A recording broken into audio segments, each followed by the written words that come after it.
Krieger. Well, good afternoon. Bienvenidos. Welcome, one and all. You are here for Cultivating Voices live poetry. It is our 6th annual Poetry Pride Parade.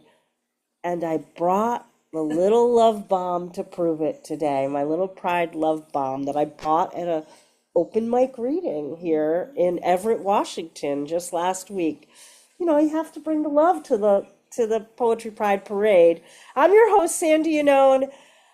We are featuring today poetry from the beautiful anthology Love is for All of Us, edited by James Cruz and Brad Peacock. That'll be in our first hour.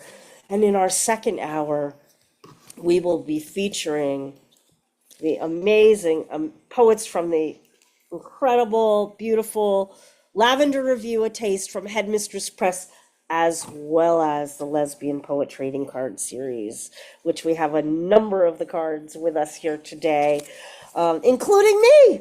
I'm card 85 now, so I'm very excited to be joining this illustrious group to share in our Pride today. Now, it's our 6th annual Poetry Pride Parade, but it's also our 5th anniversary here on Cultivating Voices Live Poetry. So we are doubling up, doing 2 Poetry Pride Parades. This is our first blockbuster, and at the end of the program, I will tell you all about next week's program as well. Well, without taking up more time, let me get us right into the program and share with you our features for today for our Poetry Pride Parade. Again, as I mentioned, the first hour is going to be poets from The Love is for All of Us, edited by James Cruz and Brad Peacock. And we will be putting information in the chat. We're also going to be giving a gift away of this very, very signed copy by the editors for one of you here in the audience today. And I'm so excited to have the readers from the beautiful anthology. And we're going to begin the reading. Because James and Brad unfortunately couldn't be with us today, they were scheduled to and unfortunately were not able to be with us. I thought, well, who could open up for us? Who could do that? And there was no better person to ask than the person who runs the longest running consecutive open mic in the United States. You know Kai Coggin from Wednesday Night Poetry and her amazing poetry citizenship, and she has a beautiful, beautiful front piece to one of the chapters. And so I asked Kai if she would kind of be our opening to the entire parade with that piece, and I'll come back right after and introduce the rest. I'll give you the bios of who will be joining us after. So welcome, Kai, and thank you for opening up the Poetry Pride Parade for us. Thank you so much. It's my pleasure to be here, to be queer on this beautiful Sunday. Happy Father's Day to everybody out there. Happy Pride to everybody. Happy No Kings, weekend. We showed out, and I'm proud of all of us. So I did get a chance to read this entire beautiful collection before it came out because James and Brad actually asked me to write a foreword that was going to be used in marketing. So I got to taste this beautiful tapestry of voices before, many of us did. And it's such a beautiful collection of so many voices, so many LGBTQIA plus voices, but also so many allies that stand beside us. And so I'm going to share a short piece called Tending, and it's on page 20 of the anthology. My hands are in the earth around our koi pond, pulling back the winter blanket of leaves from the edges and through the crevices of all the rocks and boulders that hang over the lip of the water. My heart whispers, "Wake up, sleepyheads, time to grow," to the small sprouting friends. I pull back the dried leaves and see a carpet of purslane and the small green swords of yellow irises pushing up like backwards Excaliburs of spring, bordering the edge line. Our four fat koi fish swirl in their orange, white, yellow hues, shimmering with morning. Up in the garden across the way, my wife is spinning what she calls thorny devil vines around the trunk of a young black cherry tree to prevent the black rat snake from twirling up for a breakfast of eggs. The familiar bluebird couple has come back to the house that's strapped to the tree the third year in a row, the family home where they will have their babies. All over the property, clinging to trees, are the houses my wife has put up for the wild ones to call home. Some proper builds she made with scrap wood, some hollowed out dried squash apartments that once rattled with seeds, now emptied with a door and natural warmth. I, too, am a wild one who calls this home now. My life before this was so cold, so empty, and now I am bathed in such a natural, organic warmth. This life with her, 16 years of loving each other fiercely, tenderly, the seasons that we grow and grow and grow together. Now spring is approaching. The sun just broke through morning clouds. I don't know how many seasons we will have together. How many more? 27 years between us. It'll catch up to us one day, but not yet. I wish that I could let everyone see through a window into this tender life, see the fruiting body of our love bloomed from everything we planted in the darkness, all the light we strive to fight toward together. I never expected this life.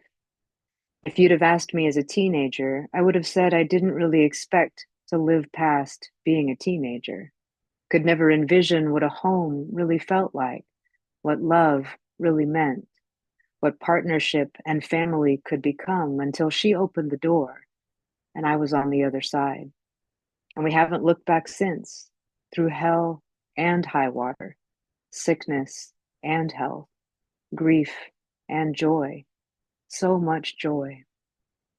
I'm so thankful for these days, for every hillside, every sprout, every flower in spring, every fallen oak leaf in the winter that covers our land in crisp brown. I'm thankful for the birds' songs in the trees, not just for the harmony of them, but thankful that together we know each individual song by heart. The red-bellied woodpecker, eastern bluebird, cardinal, junco, tufted titmouse, the hummingbird's whirring chitter. I could catalog all the species our love has poured into here at home. I could encyclopedia the days, the trees, the buds, the seeds, the flowers. I just never thought this was possible. But now my hands are covered in the soil of our earth, covered in the home that we shaped with our life. I have dug my feet into the soil that is underneath my fingernails. Every atom of this land has merged with mine, my body merged with hers. There will never be a goodbye here. I will feel her here forever. This will always be our home, the sweetest years of my life, the most creative, the most tender. This morning, she's across the way about 100 yards, doing her own tedious, beautiful work of spring, her hands in the same sweet earth, covered in the rich soil of us.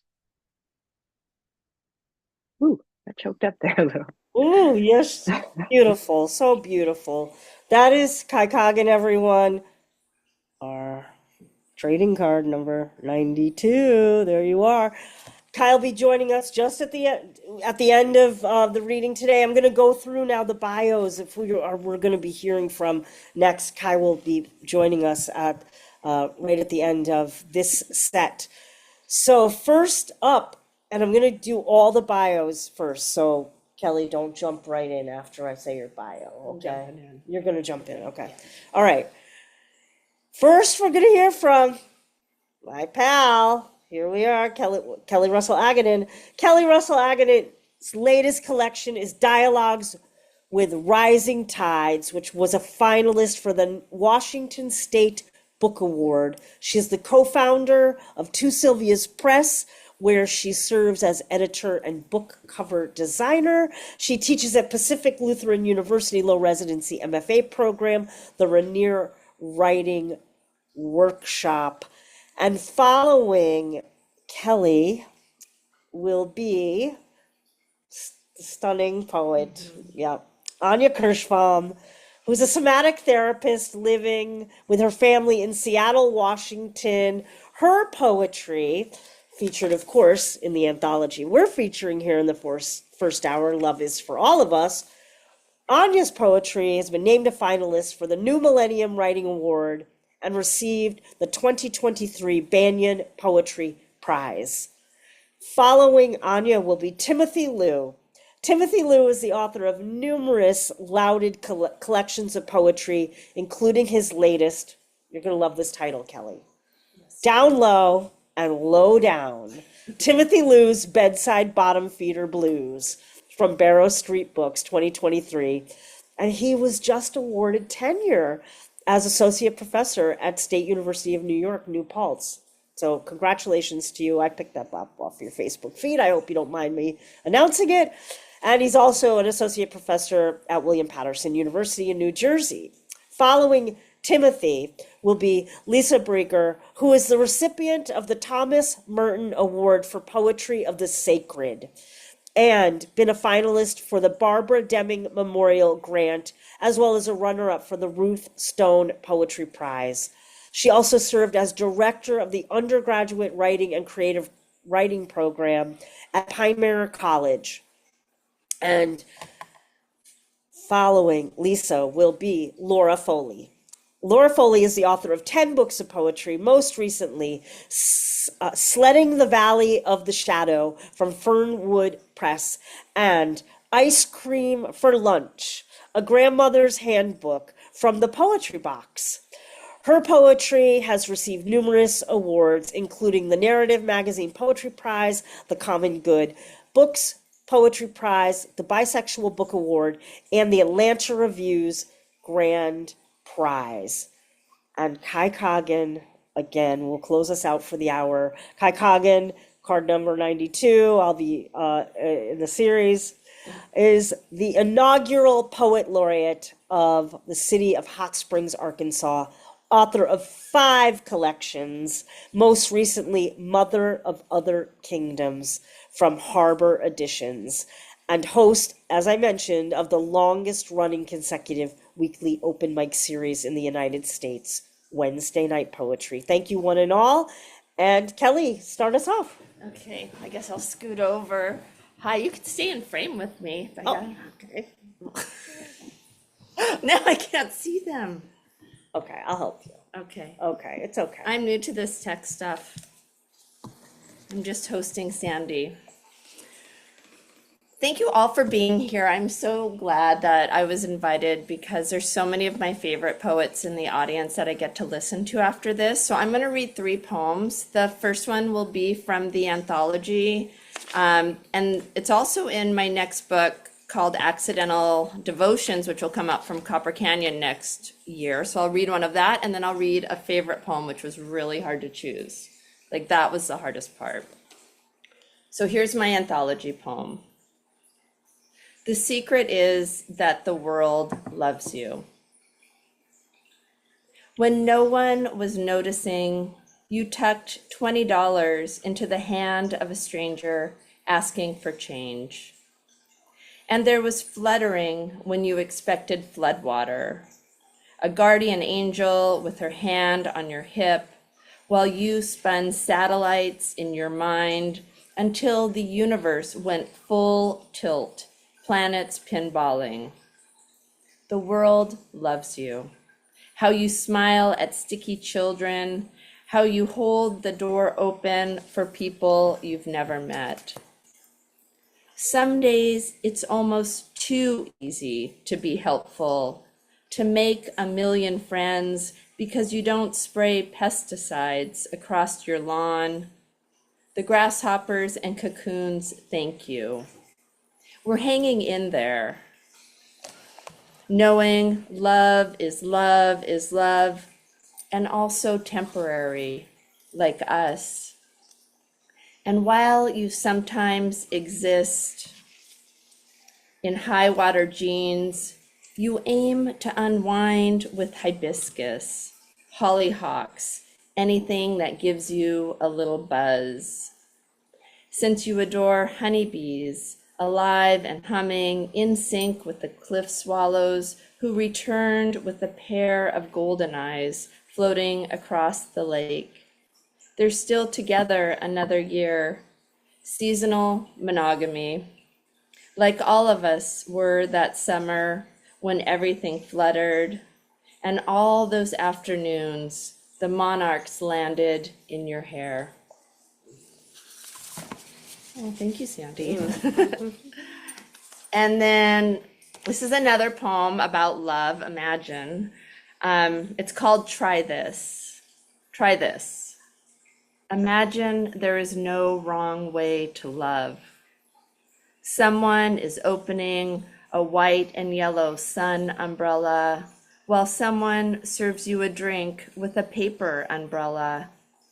And the mountain you call hills are making the sun set a little earlier.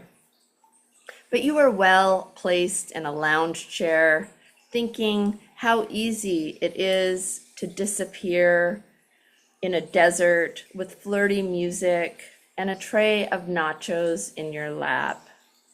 Yes, it's indulgent to put your fingers in the guacamole, lean over to your one wild and complicated love to say, try this, and put your fingers in their mouth as if you have lived 1,000 forevers together, just trying to get it right.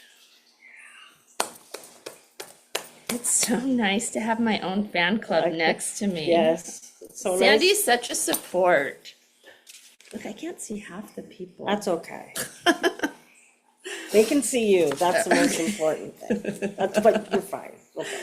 Okay, my final poem is, it was very hard to choose this. There were so many, but it's Rudy Francisco's poem, The Peace Lily. Which you'll hear it. The peace lily is a flower that can grow and survive even if it's left in the shade. See, we don't always choose our environment, but we can't let that stop us from blooming. Thank you.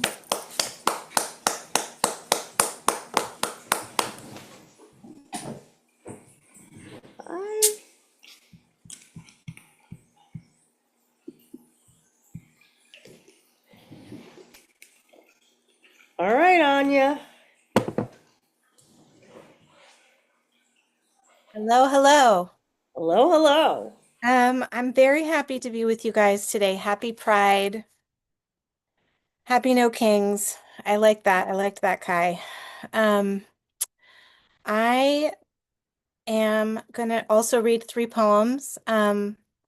I will end with a beautiful anthology poem. It was so hard to choose again, like Kelly said, but I'll read first I'll read my poem from the beautiful James Cruz anthology. This is Watching the Bees in the Asters with Grace. Summer turning over her leaves, the fennel no longer succulent for picking, but full of yellow flowers pulsing in a final show. All the small creatures buzzing, the miniature magicians, the fat bumble and the wild Italian honey, flashing their fancy wares. The tiny mason bees and the nameless others I call natives, though she doesn't know what that means. She tells the story again of how she got stung but didn't cry, because I like the bees, she says. She repeats this over and over, touching her arm in the place where she wears an invisible badge. Is she tough enough? She's trying to ask. Is she tough enough to let the wild things sting and still love them a little? Grace, reaching for the fennel, reaching for the fig, reaching for the lemon balm, the sprig of lavender, for the hot lips sage blossom to devour with her own tongue, reaching for my palm, then past it, for the terrifying, dazzling beyond.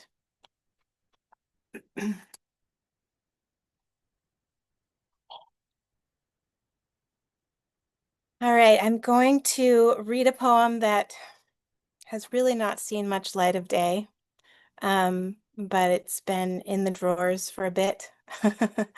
And this is What We Treasure Is Not Always Ours, for my ex. In the Googled photograph, your hand placed squarely in the center of your chest, as though laying claim, finally, to your own body. And at first, I have to catch my breath, though what I want to say is, yes, how beautiful to see you bearing those dark eyes, beaming their skylight to the whole of the wholeness of you, and the quiet way you gesture here your heft, an arrival into your body, blue cocoon, house with many rooms, in which I know you longed to feel at ease. That, yes, darling, I saw this photograph too, though it was not meant for me. What I want to say is, I had at first to catch my breath, remembering you lifting your shirt by a mountain stream, that first green dive in the luminous pine. Each inch of bareness, those breasts, sip to sip and peak to peak, though later it was no longer easy between us. You, darling, all the woman in you that was no woman, all the man in you that was no man, all the anguish amidst the folding and unfolding of our years, and those mornings in the garden, the yellow plums, the snail's sleuth, the bowls of sungolds, the showdowns and whirling whirlpools. All the anguish, but all the springs too. And after you would not ask me to call you by another name, though we both knew you wanted me to. Years, darling, and there you are, now you, in this photograph, caressing your own smooth chest, a scruff of fur at your chin. There you are. Whose ever light shines their light on you. Eyes, two countries, one of torched wildflowers and ash, the other of romance and redemption. There you are, saying yes.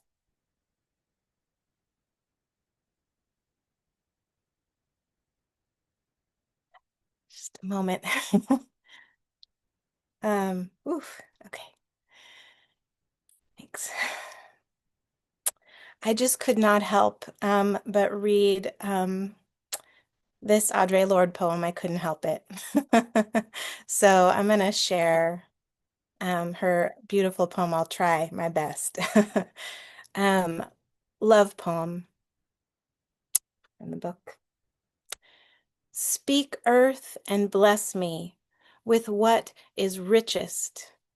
Make sky flow honey out of my hips, rigid as mountains, spread over a valley, carved out by the mouth of rain.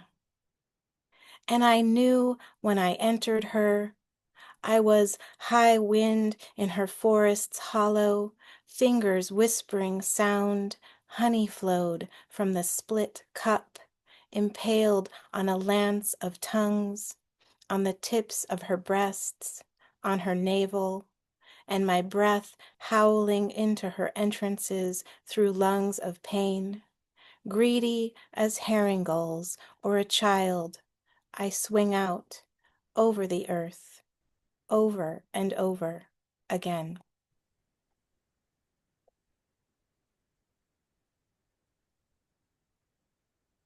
Thanks, friends.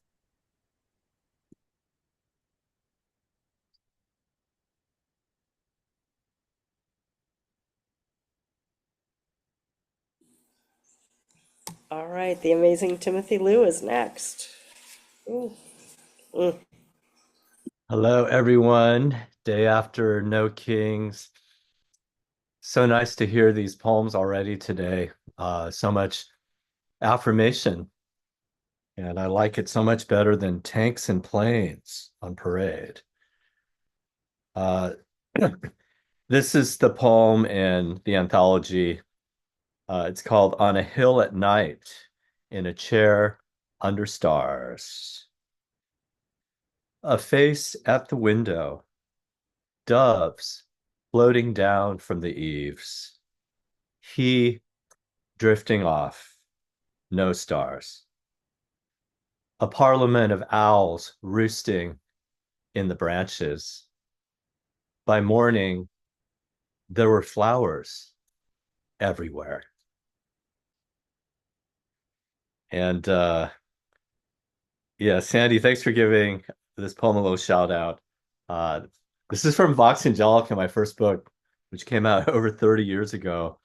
And the funny thing about this poem is it was chosen for this anthology, and at the same time, Poetry Society of America chose it to be reproduced on a postcard to be distributed on all the vans in the Meals on Wheels program this summer.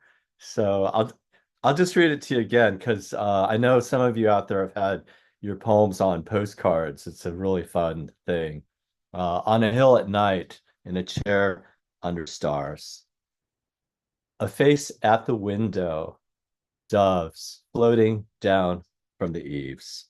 He drifting off, no stars. A parliament of owls roosting in the branches.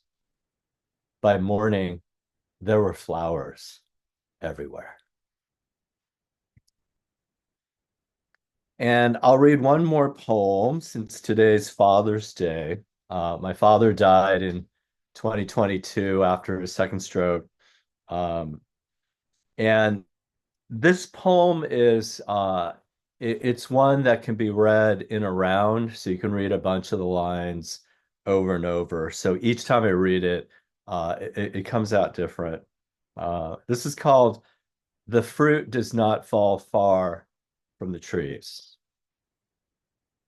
I thought so and so still loved me or wanted to have sex with me, or was that my husband? Had been looking for anything mild to wild, had settled for, was actually quite vanilla when the clothes came off, when he got off, that is, truth be told. I thought so and so still loved me. Was it my husband? Was he looking for anything mild to wild, then settled for, was quite vanilla when the clothes came off, when he got off, that is. And truth be told, he just wanted to get home to his wife and kiddos. Glad I was done making babies. Been there, done that. Not without help, of course. I used to be careful, even selective. Some said finicky, others fickle, of what I was willing to take into my body. I thought so and so still loved me. Was it my husband? Truth be told, I just wanted to get home to my wife and kiddos. Glad I was done with making babies. Been there, done that. I used to be careful, even selective, of whoever I'd let fuck me and precisely which holes, what order. Now every day, pretty much a slut fest. A come hither what may, mask or no mask, vax or no vax. Even my mother has gotten in line. The ghost of my mother, that is, or whoever I'd let fuck me, and precisely which holes and in what order. A come hither what may. Even my mother has gotten in line. The ghost of my mother, that is, before the metastatic cancer devoured the lining of her stomach, her uterus. Such appetite, we say. Each week, Dad tells me what he's having for breakfast right then and there. He tells me a fried egg, avocado on toast. He tells me it doesn't matter if it's 10 a.m. or 10 p.m. Now, every day, pretty much a slut fest. A come hither what may. Such appetite, we say. Each week, Dad tells me what he's having for breakfast. Right then and there, a fried egg, an avocado on toast. He tells me it doesn't matter if it's 10 a.m. or 10 p.m. I always seem to end up in my father's head, his bed. The world imagined is the ultimate good. Always seem to end up in my father's head, his bed, unending pillow talk, things we've never spoken about. Morning wood, for example. His and mine, such appetite, so voracious and suddenly always seem to end up in my father's head, his bed. The grave cave now has us in its monstrous jaws. The fruit does not fall far from the tree. Ready or not, ready to eat.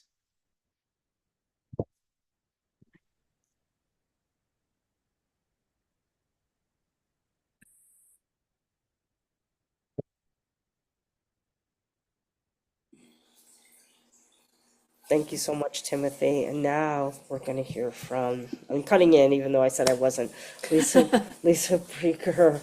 Oh my gosh, I've been looking forward to hearing all these voices for so many weeks now. I can't believe it's actually happening. Thank you.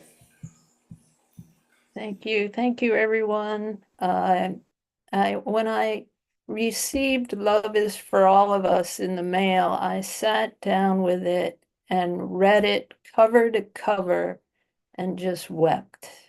It was so affirming and so healing.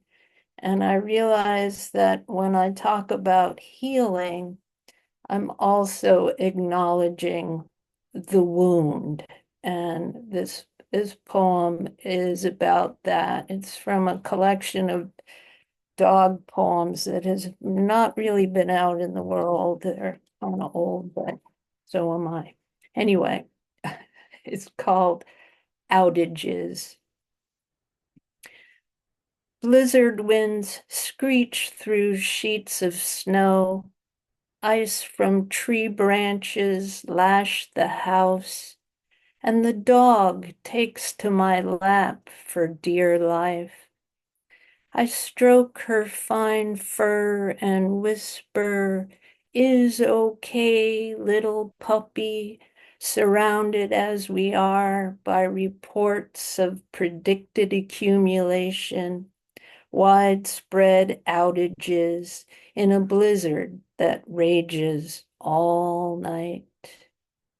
I can't imagine the dog cast out in this to fend for herself, find shelter, or cower by the door to be let back in, the way it was with me in the February nor'easter, 1978. My parents sick with the knowledge of my deviation from their dreams, as if biting the hand that instructed me to marry a man. And though I tried to keep it hidden and went home because I had no job or place to live, young as I was and drug addicted, your father can't handle it, my mother said. Go live with the lesbians. But I didn't know any lesbians, which I might have told them. Yet it didn't matter. I was dead to them, as was tradition. Yet I had never been dead before, so it came as a shock as I walked beneath the flailing power lines, those indestructible giants of childhood, knowing they might not hold.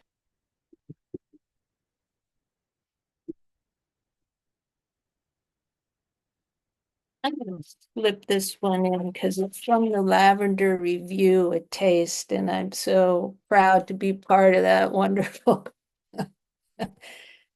anthology. This one is also from my dog collection. It's called Leash. She takes it in her teeth and gestures at the door, a stomp of the paw, affectionate nip of the hand, or scratch at the doorknob. So much to go through to get the walk, nose fresh air or scent of a Labrador, mark her place among the hedgerow.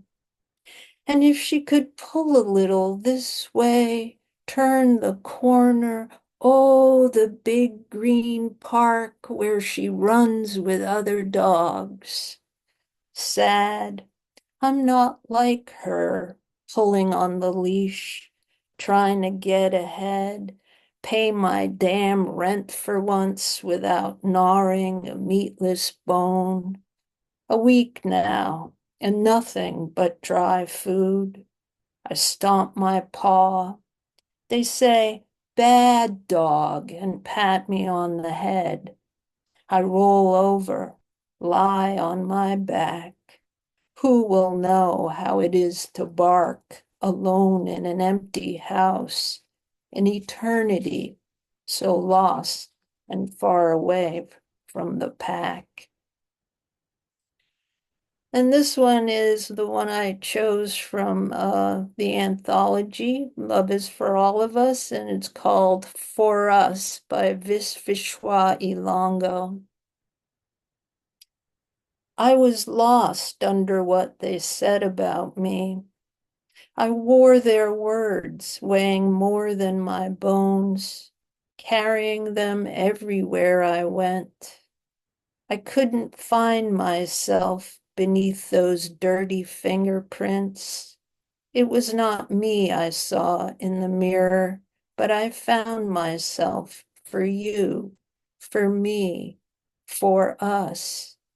I pierced through the sun to burn it all and to come to you as I am. We'll meet under the moon while the night clouds float through my hair. I'll hold your hand and nothing will weigh me down while I fly in your love. And this one is mine from the anthology to my wife, Annie.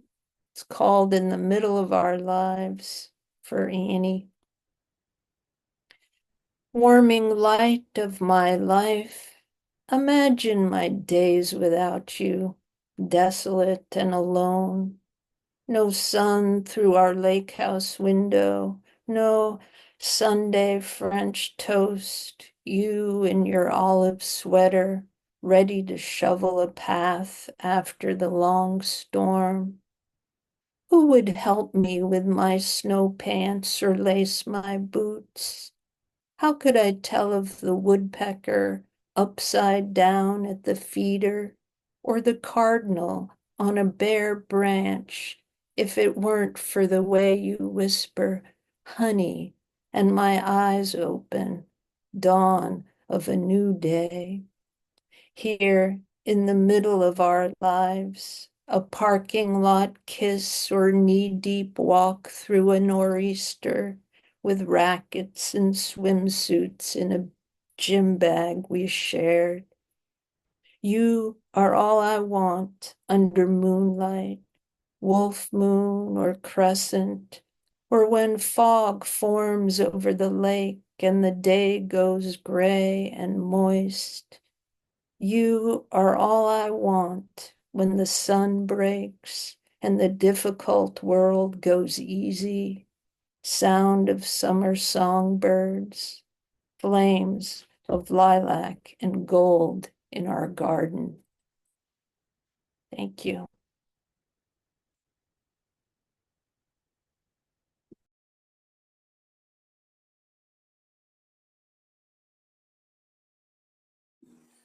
And another poet who is doubling up on both Love from All of Us and a Lavender Review, Lisa and now Laura Foley. Welcome. Thank you. Thank you so much, Sandy and Kim and everyone here. As I said, I've just come back from Ogunquit where we were able to feel very free about holding hands walking down the street and how, that really just feels great. And it's not all the time. I'm going to read my poem from Love is for All of Us. It's called The Something. Time to notice drops of dew on every fallen leaf, to draw a finger through the tiny pools of light, to watch a body's shadow casting backward on the leaves, to feel the sun's surprising heat this late October day.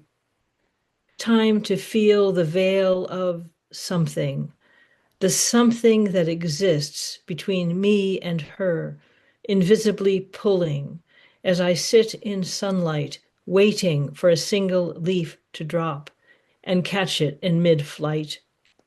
I can feel her texting, "Please bring mushrooms. I want to make a soup for you." And I also found great delight in reading through this book. And I came on this poem called by Maya Stein, who lives in Belfast, Maine, who I don't know, but I hope maybe to meet one day. I really love this poem. It's a prose poem. What to love when you're running out of things to love. Pick any landscape, a kitchen counter, a waiting room, that part of your body you shield from photographs, and narrow the distance between you. At first, the stains will monopolize your eye, each blight and crack and overgrowth, a seismic disruption. If you can bear the stillness of not looking away, if you step even closer, the contours will begin to lose their meaning. The noise of an old story will fade. New shapes will emerge, like petals after a hard rain.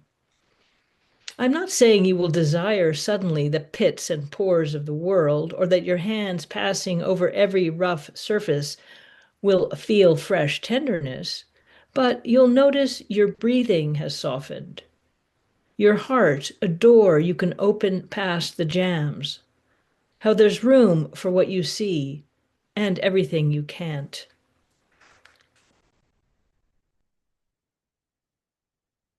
I'd like to read my poem that Mary selected for I Am a Lesbian also, and it's called Cavafy. So much work awaits my small room littered with books, half-written papers, mid-unit evaluations, applications, essays. Still, I go out, sit in the coffee shop all day, reading Cavafy's poems, lost like him to all but the sensuous life. I cross slippery streets, slide down 2 avenues, through icy tunnels, under low-leaning branches, to reach the old Greek coffee shop. The great gay poet wrote of his shame. His strong desire for men could have been killed for his love. My window seat offers a view out or in, as ice drops from the roiled heavens.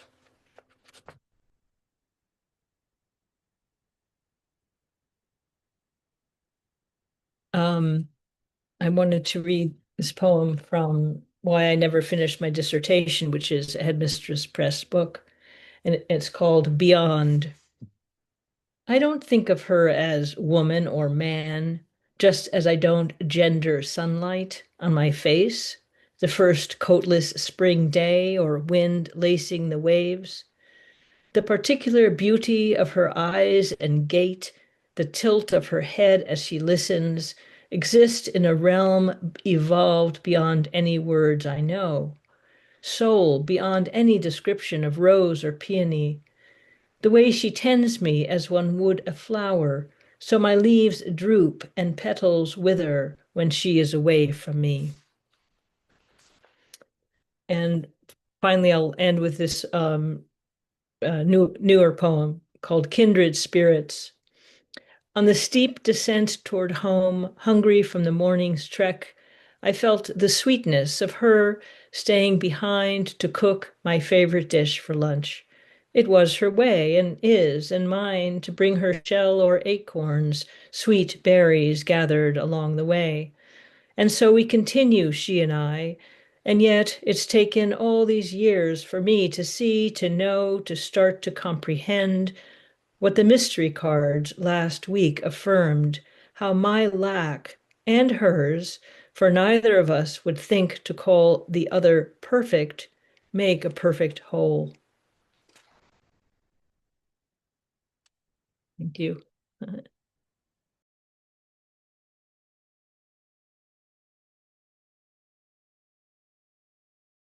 Now we go back to Kai, card number 92. You're so adorable. I just love you. Yes, happy to be a lesbian trading card in that slot with you, Sandy, and all of you other beautiful lesbians. Thank you, Mary and Risa, for all that hard work. I'm going to start with the poem that I have in the anthology on page 126. It's called Earnestly I Ask. Wait, don't go. I don't care that there are 27, sometimes 28 years between us, my love. Our time together has been timeless. Our 16 years loving need at least 16 more. Please, don't go.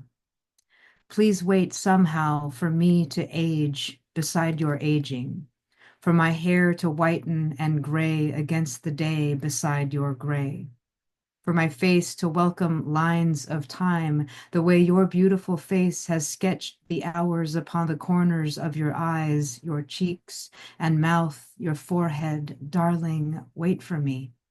I am still a fledgling elder in your shadow of wisdom and flight. A horizon lies on your hip bones, and my head is in your lap, asking, no, begging, please, wait. Don't go.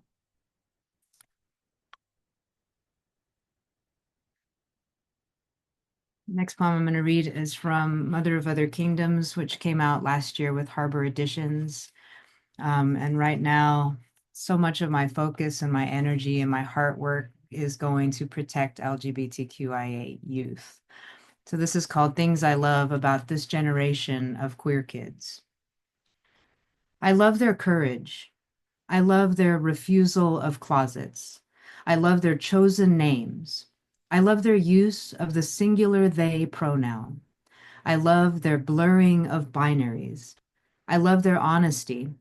I love that they go to therapy and work to heal themselves like we never did. I love their healing, how it somehow heals backwards through generations. I love that they set boundaries and choose families. I love their hairstyles and hair color, how they change like mood rings. I love the pride they wear on their backpacks, their scrunchies, their clothes, their pins, their eyelids. I love their fierce Goodwill thrift store outfits.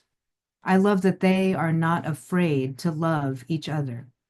I love their tenderness and vulnerability. I love their empathy, how deeply they feel.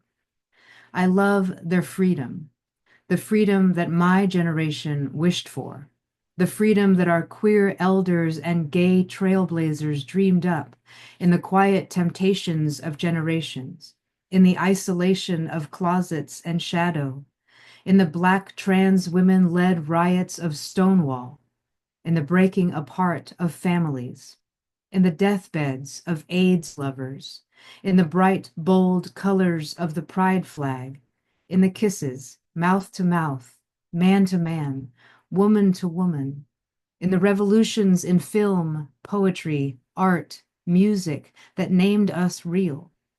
These movements line the path with scattered rainbow flowers for this generation of queer kids to follow into their hopeful futures. I love their hopeful futures, thinking of them grown up and how the world will be better just because they are living in it. I love their inability to be brought down by the outdated thinking of adults. I love their inclusion and sensitivity. I love their passion, their protest, their fight. I love their loud, brave voices demanding what's right.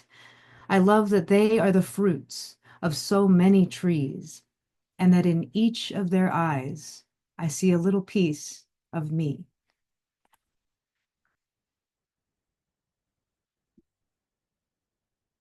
I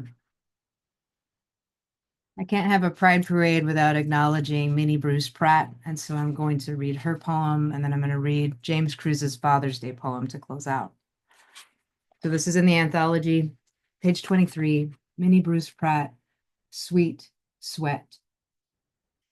East along the line of apple trees on Hawley, the skin of the petals translucent in the sun, early, the body and arms of the trees gleaming through.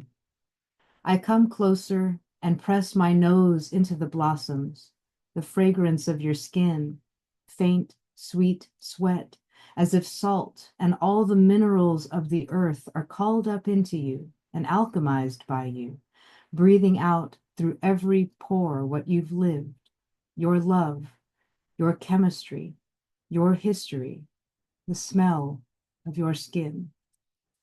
For Leslie. And for all the fathers out there, and for James and for Brad, this is James's poem, Telling My Father. I found him on the porch that morning, sipping cold coffee, watching a crow dip down from the power line into the pile of black bags stuffed in the dumpster where he pecked and snagged a can tab, then carried it off, clamped in his beak, like the key to a room only he knew about. My father turned to me then, taking in the reek of my smoke, traces of last night's eyeliner I decided not to wipe off this time. Out late, was all he said, and then smiled, rubbing the small of my back through the robe for a while before heading inside, letting the storm door click softly shut behind him.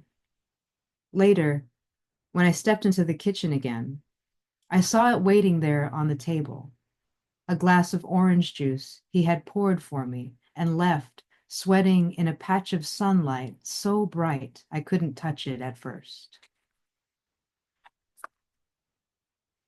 James Cruz, Brad Peacock, Love is for All of Us, poems of tenderness and belonging. Get it. Get it for your gay friends, get it for your straight friends, get it for everybody.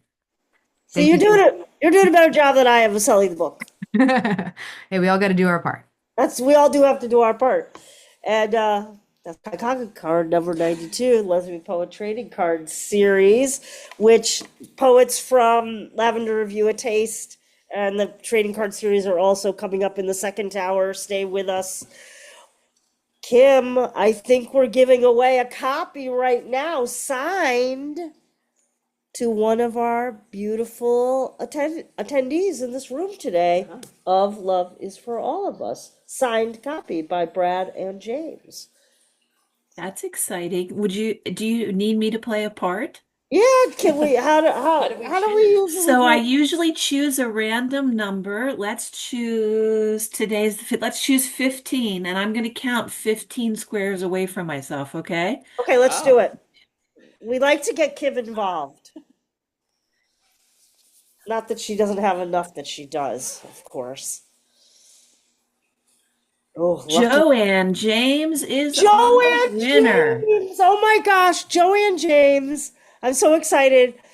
Joanne James also won a book in our holiday poetry open mic in December and just wrote me the most beautiful, beautiful letter. I want to just acknowledge that in public. Thank you. All right, we're writing your name down on my little sticky on the back of the book.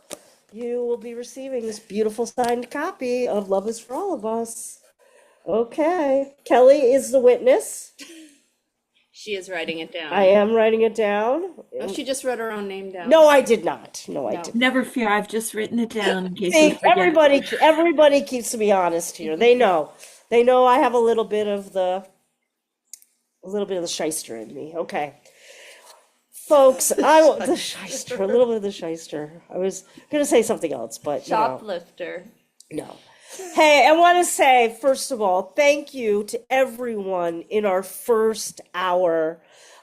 Big shout out, Coggin, Kelli Russell Agodon here, also opening her home to our Poetry Pride Parade. Anya Kirshbaum, Timothy Liu, Lisa Breger, Laura Foley. I was so moved by your poems and by your links to the legacy poets that you chose, and the voices of others in the anthology. There is so much room for so many more voices. So much room for so many more voices. And you were a beautiful illustration of that today in your poems and the poems that you shared from, once again, the anthology, Love is for All of Us, poems of tenderness and belonging from the LGBTQ plus community and friends. Please allow us to unmute and clap, Sandy. All right, we'll take a moment to, oh yeah, we've got them. Yeah, Let's do it. Yeah, we need a round of applause. yeah.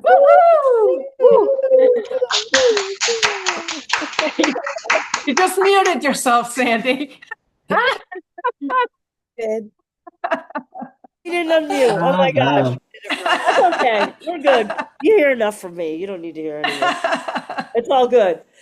Well, folks, as if not on cue, Meriam just came on camera.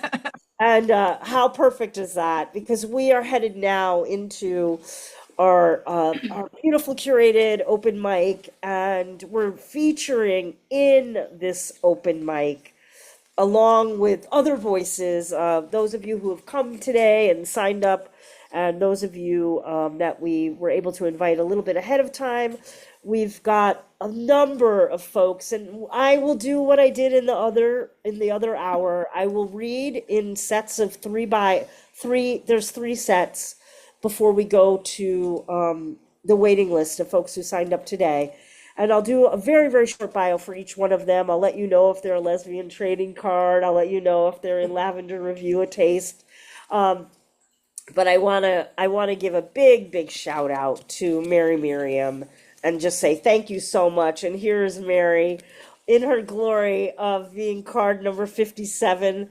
Mary, you're so good. You didn't even put yourself in the first series. Like you waited until like the 5th series to even put yourself on a card. I'm just tremendously modest. What can I tell That's so you? humble and modest of you. Well, I want to thank you, Mary, for the amazing lesbian poetry trading cards. We're going to be giving away 3 sets of them today. So Kim, get ready. We're going to do one after every 5 readers.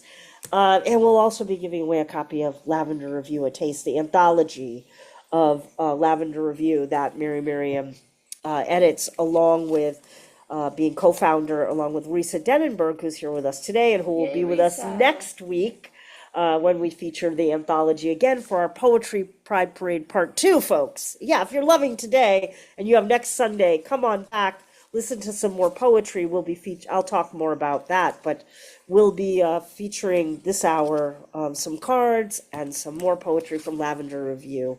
A taste. We got a taste in the first hour, of course, from Lisa and Laura. Thank you very much. All right, Mary. I want to thank you so much for helping assemble the readers from the cards and from the Lavender Review, just as well as your amazing poetry citizenship. Thank you so much. And I'm going to read the bios of the folks we're going to be hearing from in our first set. Well, Mary Meriam, as I mentioned, is lesbian card number 57, also featured in Lavender Review, A Taste. She is the co-founder, as I mentioned, of Headmistress Press and editor of the Lavender Review, and she teaches at the University of Arkansas Monticello, among like 5,000 other things that she does. But we don't have time to go through the whole list. After Mary will be Kaitlin Martin, who is a photographer, poet with numerous publication credits in top flight literary journals all across the United States, also featured today in Lavender Review, A Taste. Followed by Kaitlin will be Hiram Larew. Hiram Larew's latest collection is This Much Vary from Alien Buddha Press. And Hiram is the founder of Poetry Against Hunger, a global organization bringing a world of change to the anti-hunger cause.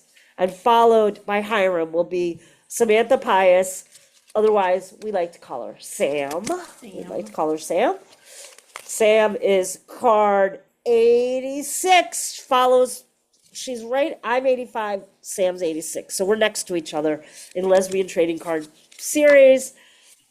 And Sam's most recent collection is Sappho is Dead, which we were able to feature here on Cultivating Voices from Headmistress Press.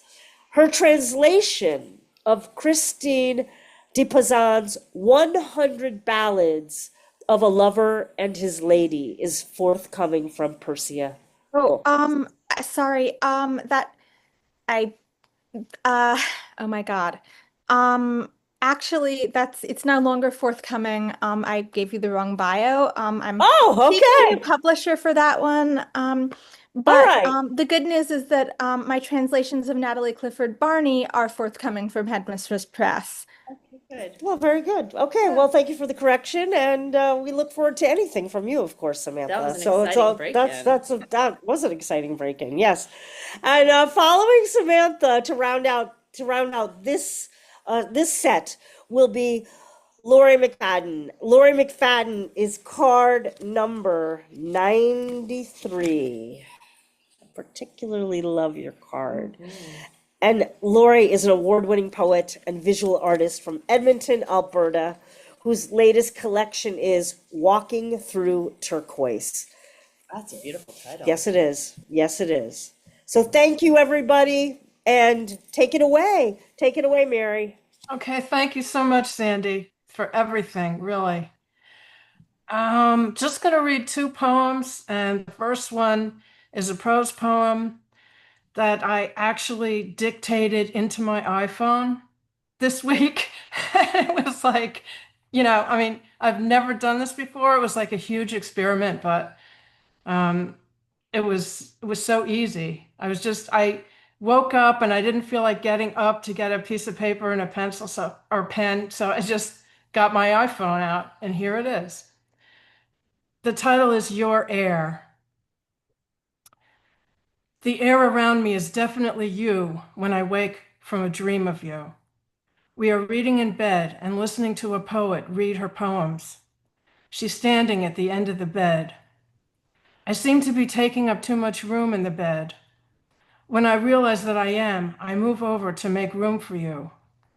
When I wake, I realize the breath that you are to me, that you are here for me to breathe.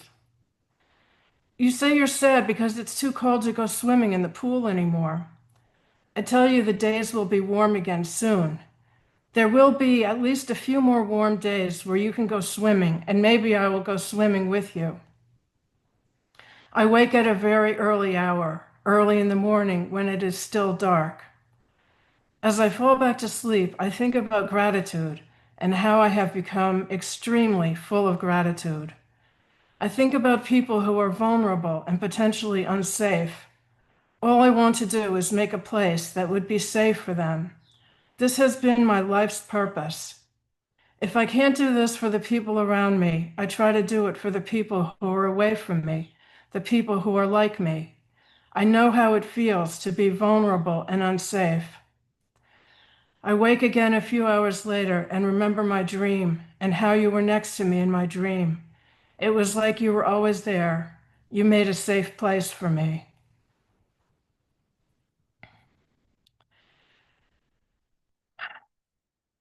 And this one is a ghazal. The title is Dear.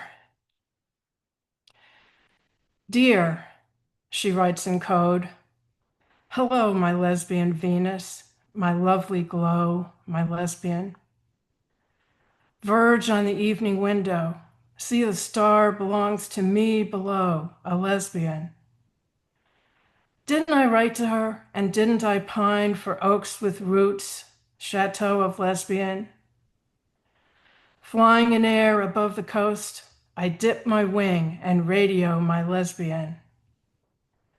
This Virgo's customary quest ends soon, the seer says. You know a lesbian. That's it. Thank you.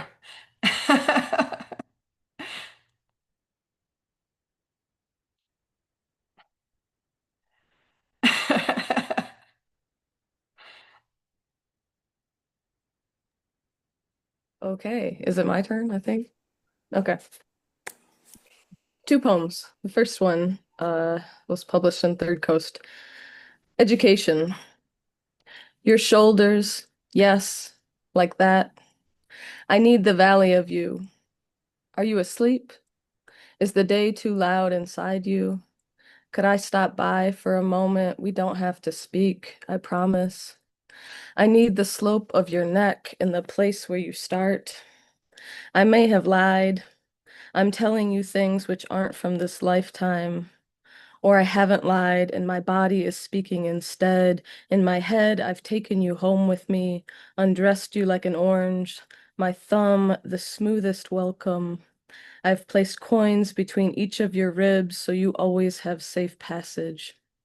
There's a necklace of sea glass I've been meaning to give you. Would you like it now? Can I place this ocean around your throat? Slow down, I might say. I'm reading too fast. I want to learn you like an alphabet. There's a memory I know never happened. You've left the bedroom, or I've told you to leave the bedroom, and first it's your feet on wood, and then you're humming, and then I remember I wanted you gone so I could watch you moving toward me from the beginning. And this poem is the one that was in the lesbian anthology that I can't remember the name of right now. That one, thank you. The first time I loved a tornado. Of course she talked incessantly. I loved the wind within her and mistook her noise moving across me to mean I was with her. Does a shipwreck know it's sunk? I assume an order to her funnel, a logic to the path her breath follows. I should have guessed from the hummingbirds which fell from her dress, 1, 2, 3, 4, that she wanted love. I should have known, based on her inability to be alone, that she'd suck me right up into the middle of her, twist me tight until my bones popped like soda pop lids, like a shoe hitting pavement, like rain on anything man-made. The trees lost their fingers. The street signs wind-chimed themselves without strings, slapping each other down the block like keys on a janitor ring. Pop quiz. Sharks don't circle to attack. They're trying to see an object clearly. How to see anything when spinning at 300 miles per hour, she hummed counterclockwise, pulling us toward the earth. I forgot my name in the hinge of her hip, tore through the whole city before I dropped dirty and thirsty and new. Thank you.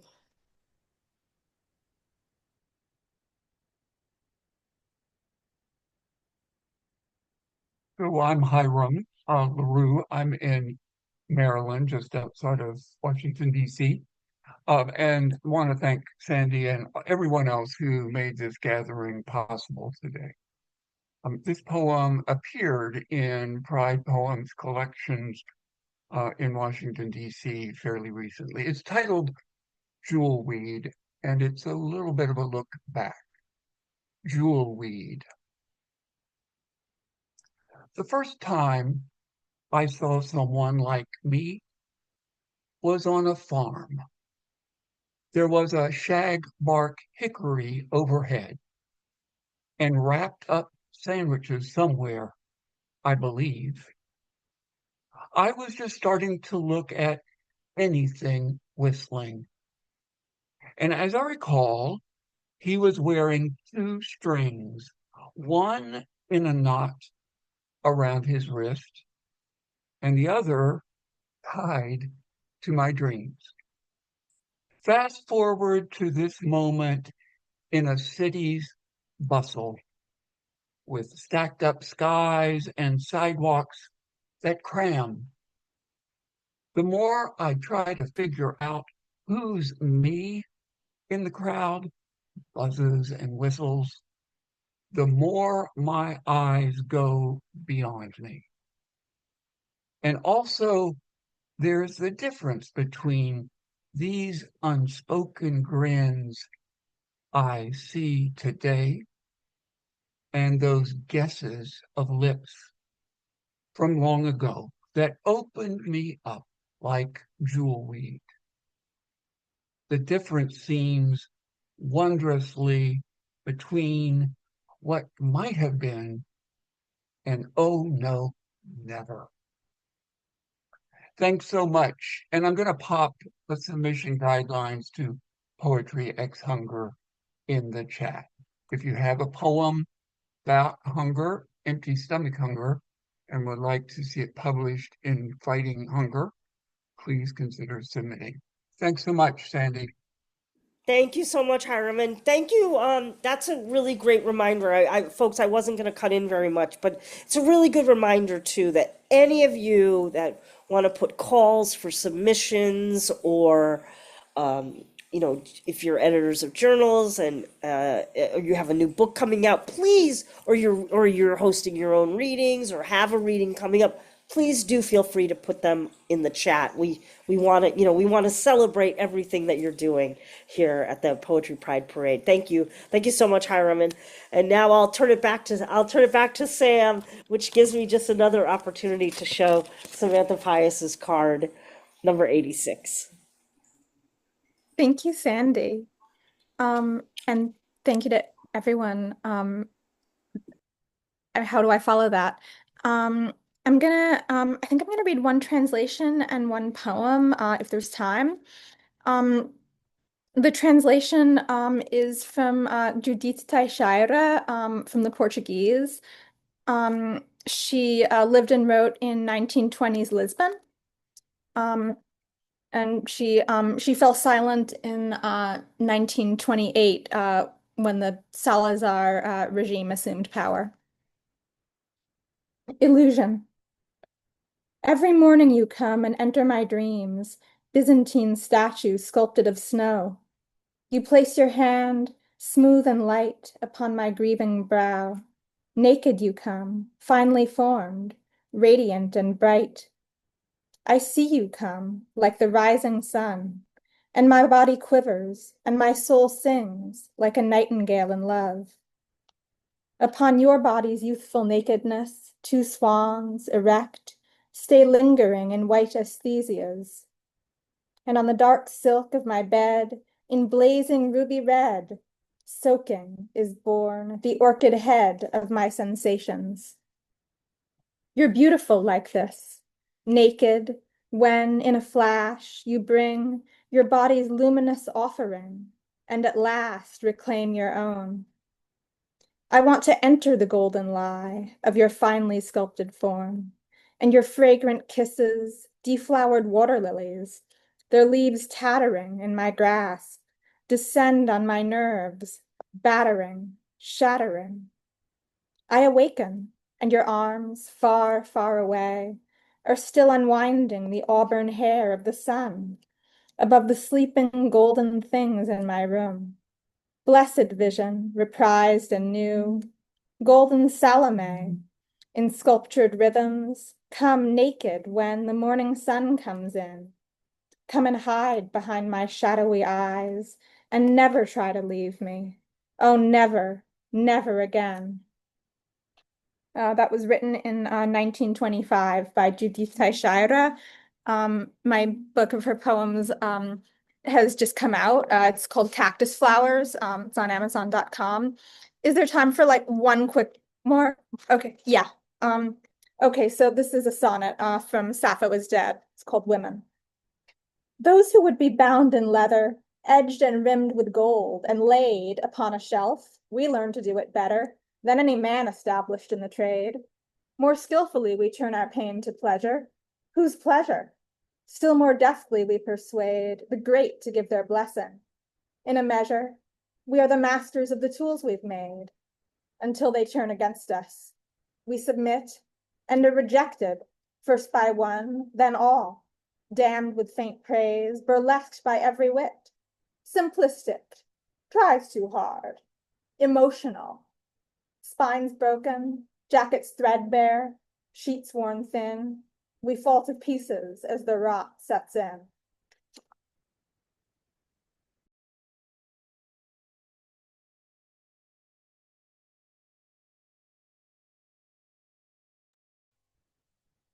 Okay, I think I'm next. This is a piece from my third collection of poetry called Walking Through Turquoise. It's called We Danced, and it was written in response to the Pulse nightclub shooting in 2016. And it's important that, we remember that 40, 50 years ago and further back, we didn't have safe places to gather and dance and mingle and socialize or be out with our partners. So we danced. Things were brighter then, lighter then, or was it just my eyes that were 30 years brighter, or my body 30 pounds lighter? It was the 80s, and it was the roost, the rose, the pape, the Gandhi dancer, flashback, heaven. All the sure-footed women and the light in the loafers men were there.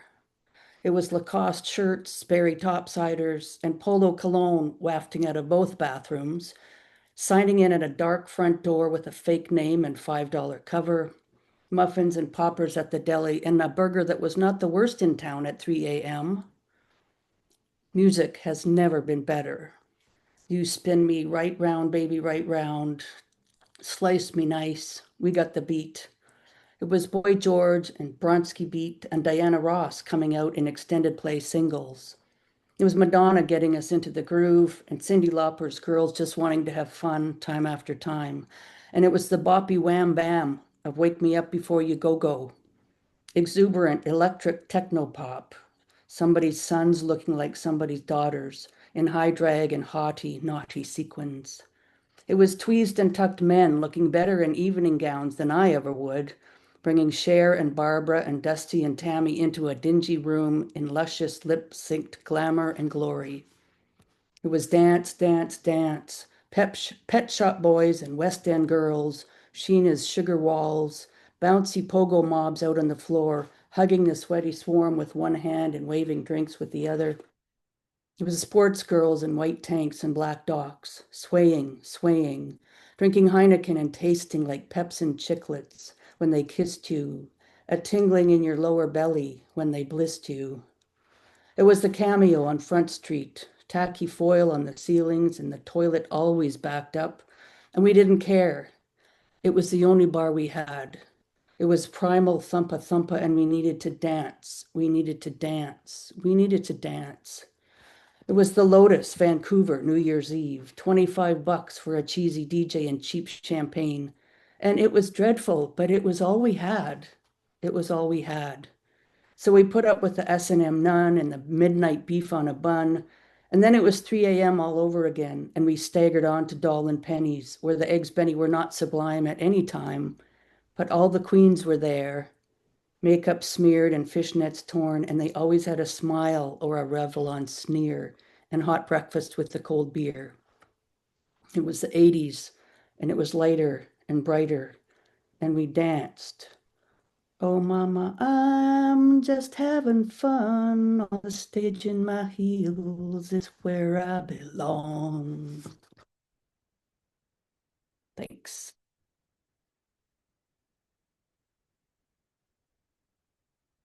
Thank you so much, Laurie. That is Laurie MacFayden, like bringing the culture of the bars and the music and everything in. It's so much to what I meant to say at the beginning of the program and I didn't is, this is a very multi-generational space that we're in today. And we're going to continue to hear that reflected throughout the poetry. And, what you described is so much of an important time and history for so many of us in this room. Thank you so much. Laurie is card number 93 in the very recent, the 2025 edition of the Lesbian Poet Trading Card Series. And before I introduce the next set of readers, we're going to actually give away, Kim, we're giving away the first of 3 sets. This is the 2019 edition of Headmistress Press's Lesbian Poet Trading Card Series. It has Meriam's card in it, and it also has the card of Maureen Seaton, who we're going to be featuring next week in when we're featuring the anthology in the first hour of the parade, When I Was Straight, a tribute to Maureen Seaton. So, Kim, who's getting this first set of cards today? Well, I'm going to go all the way to the end of my squares, and I'm going to spell Pride, and that lands me on Jen Chang. You are the winner. Chang! Yay! And Jen Chang will be reading with us next week in the parade. Jen is the current poet laureate of West Hollywood, otherwise known as WeHo. Thank you, Jen. I'll be mailing these to you. Thanks for being here today. I didn't know that. Yeah. WeHo. That's what it's called, WeHo. All right. And on that WeHo note, let me go to our next set of readers and share with you a little bit about who you'll be hearing from in the open mic here. Well, our next readers, we begin right from the Lavender Review, a taste. I like to, my point is to really highlight these anthologies for you all and encourage you to be purchasing them or give them they'll make great, fantastic gifts. They're phenomenal. Mm-hmm. So I want to showcase Diane Silver in the Lavender Review is also a Pushcart Prize nominated poet who writes the Poetry and Life Substack at dianesilver.substack.com. And Diane, please feel free to put that in the chat as well. Or Kim will be putting that in the chat. Thank you so much, Kim. After Diane Silver will be Anne Tweedy. Anne Tweedy's latest chapbooks are Beleaguered Oasis from Seven Kitchens Press. That is a reprint of it's a reissue of her chapbook. So kudos to you, Anne, for making that happen. A reprint, awesome. Beleaguered Oasis from Seven Kitchens Press, and A Registry of Survival from Last Word Books. Happen to know that where that publisher is located? My former hometown, Olympia, Washington. Following Ann Tweedy, one of my heart people, because Charlie was one of my students at the Evergreen State College. Yes. And has gone on to do amazing things. And Charlie Dale, who was with us in our first Poetry Pride Parade, among many other readings. Charlie Dale is a transmasc, queer, disabled poet who received their MFA from the New School in New York. Nice. Very good. And has been publishing widely. I just read some of your online poems, Charlie, so I can't wait to hear what you're going to share today. Following Charlie will be Annie Christain, and Annie is card number 82 in the Lesbian Poet Trading Card series. And her latest book is The Vanguards of Holography from Headmistress Press. Winner of the Sappho Prize in Poetry. We have quite a few people in the room who are winners of that wonderful, wonderful poetry prize that publishes a book. And then to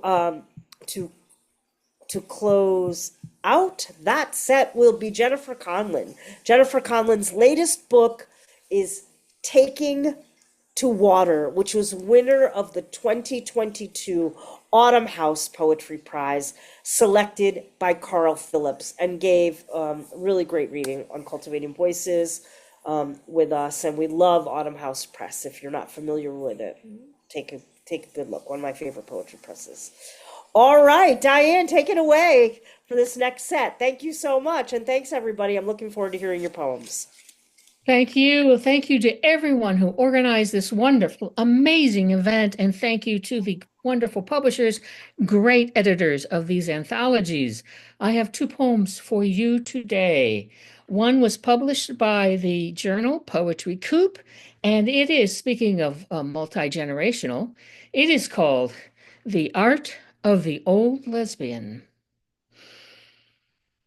The art of the old lesbian is to slide down the slope of a woman's body, where every time her tongue tastes skin, she melts somebody's wall of rules. She's practiced at using her fingertips to tease apart the clamps that lock us in place with the sound of millions of mouths chanting, "Sin, sin, sin." To claim the right to live, she had to wrench her body out of the muck of tales spread thick by magazines, films, newspapers. You who claim she's stuck in the past, listen.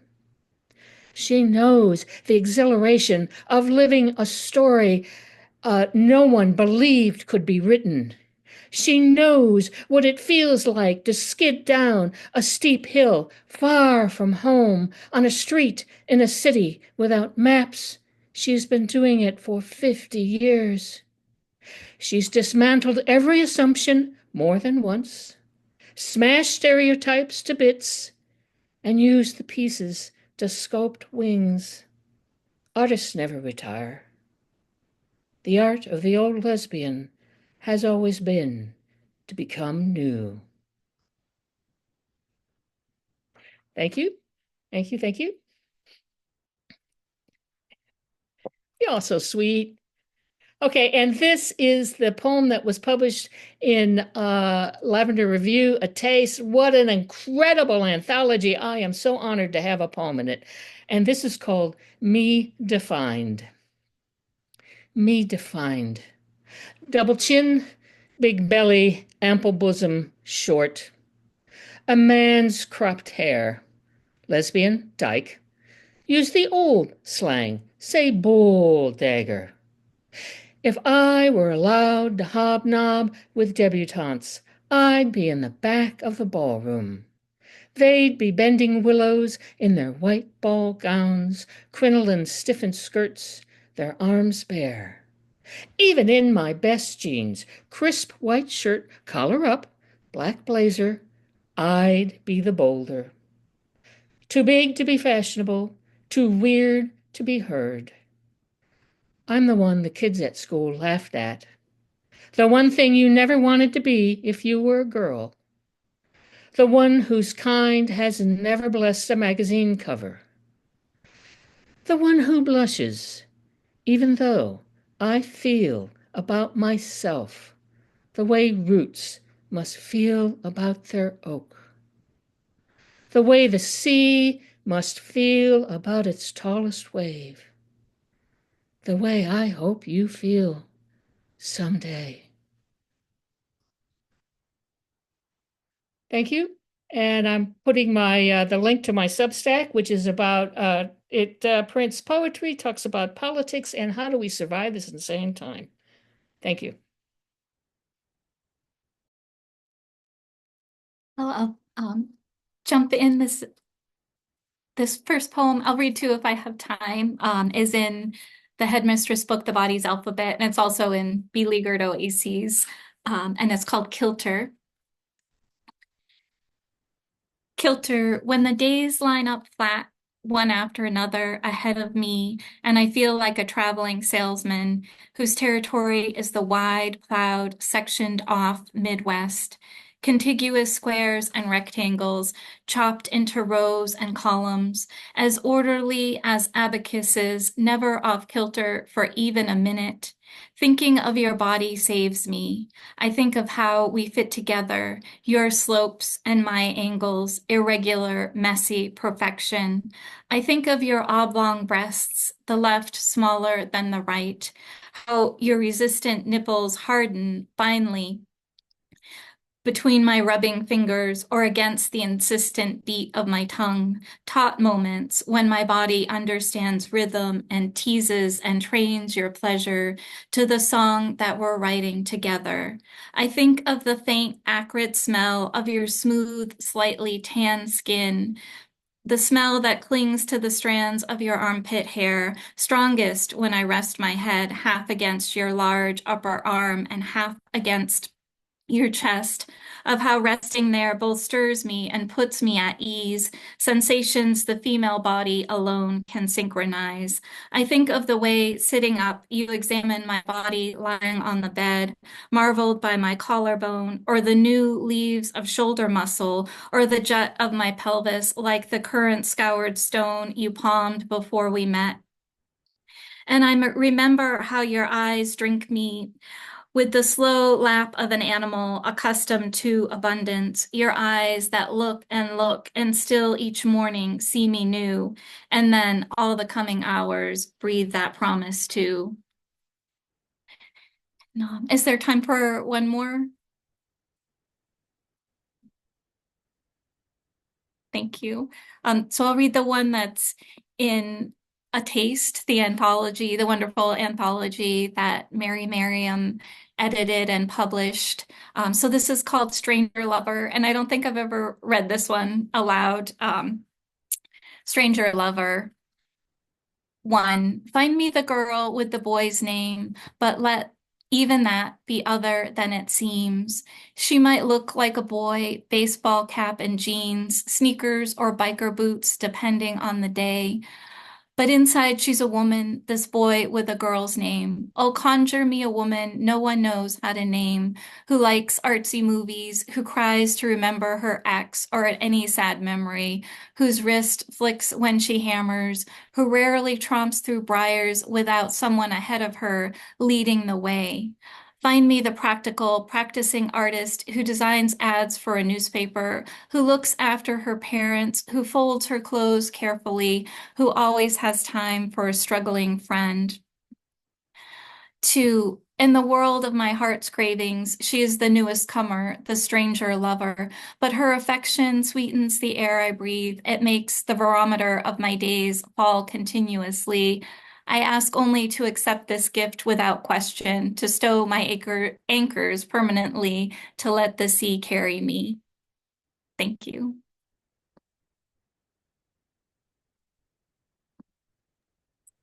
Hi, I'm Charlie Dale. My pronouns are they, them. Thank you so much, everyone, for all your beautiful words. I'm going to share two pieces. The first one is from a manuscript I've been working on for quite a while, but it's like a baby that doesn't necessarily want to be born yet. So here it is. It's Blue.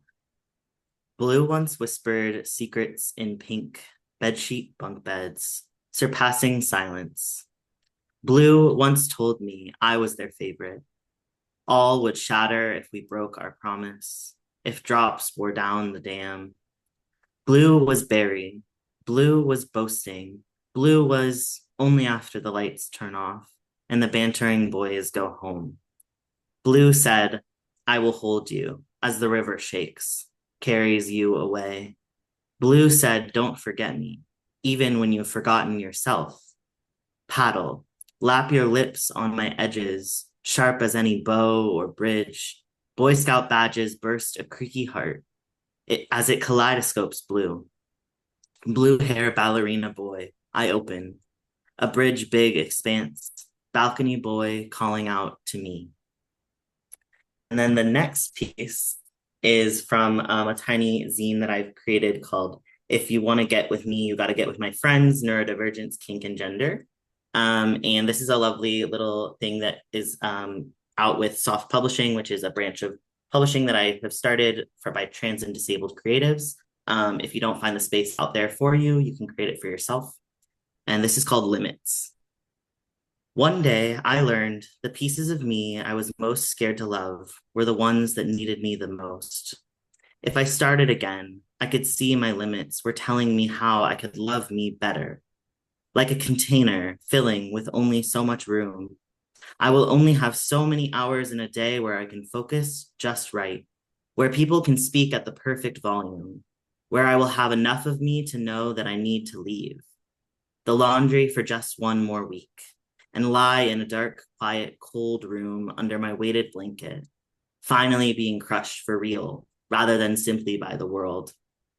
Because love means accepting my limits, and my limits are non-negotiable relationship contracts with my body. My body shows me my limits every time I take a breath, and I can't seem to find my next one. I love me most when I know what I contain. I love me enough to know when I'm going to spill over. So I try to let go of that stain on the counter, the slightly off smell of the laundry. I start again to believe I may find love within the limits of my skin and bone, accepting the edges where my scar meets fresh skin. I rejoice in learning of another thing I cannot do, to know exactly how I can love myself better. And I just want to throw out there that I also just put out this collection, Rest as Resistance, by 21 trans and disabled artists and authors. And I'll put the link to the soft publishing in the chat. So thank you so much for letting me share.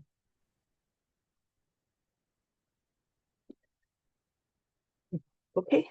My name is Anya Kirshbaum, and I'll be reading two brand new poems today.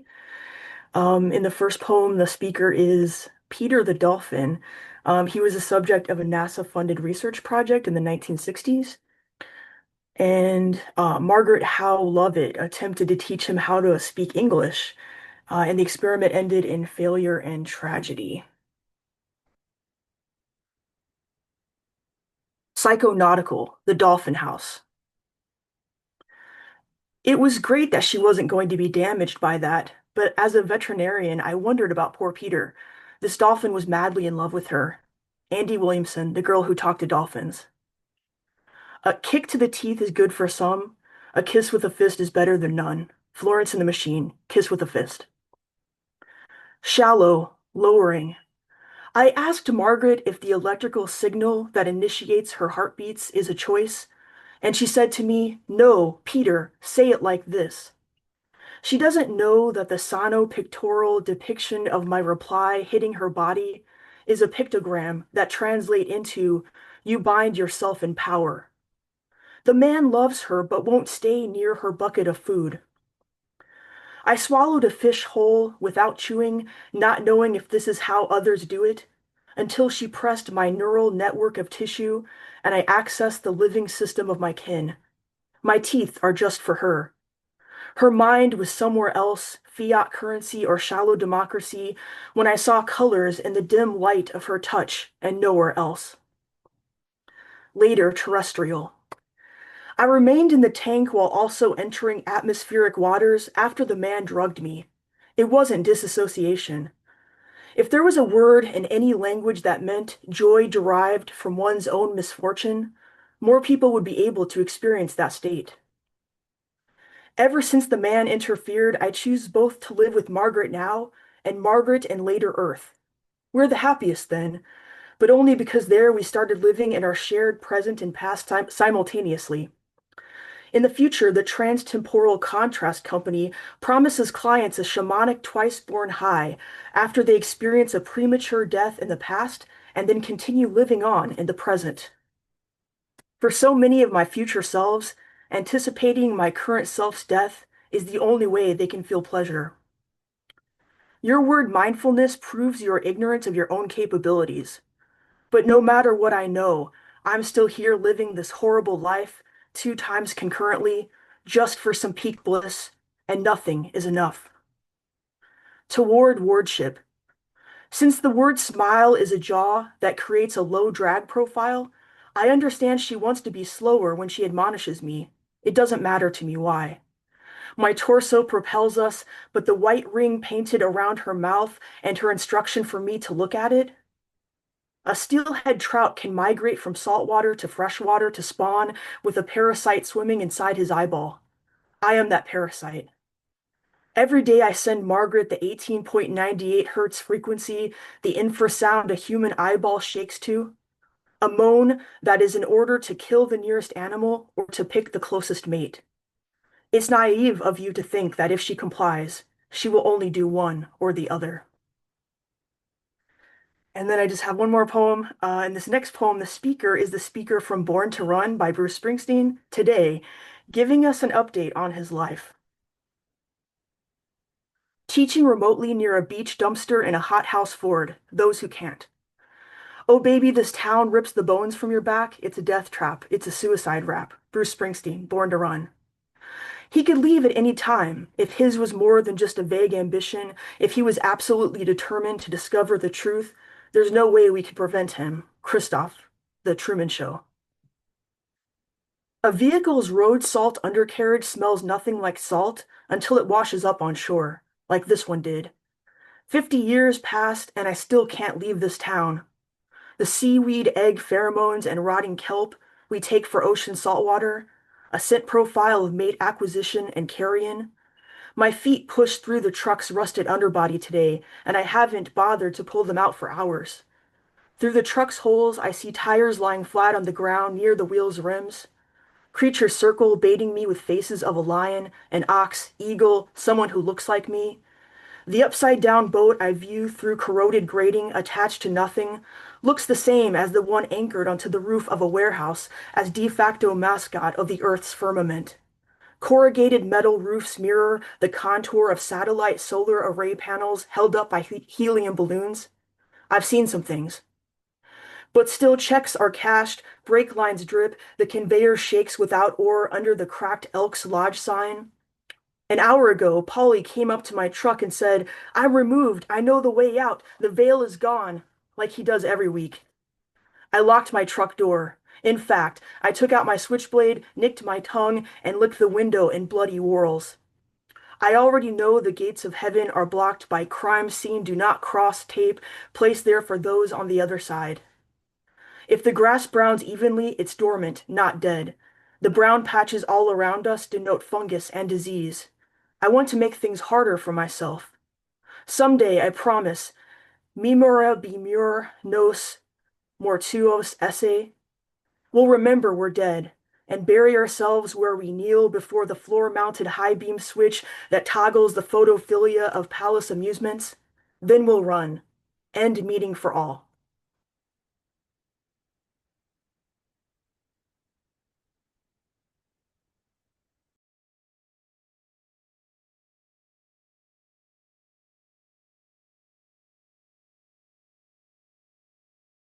All right, Jennifer. Yeah. Hi, folks. How are we doing today? So, yeah, I'm Jennifer Conlon. I'm going to be reading a few short poems from my book, Taking to Water.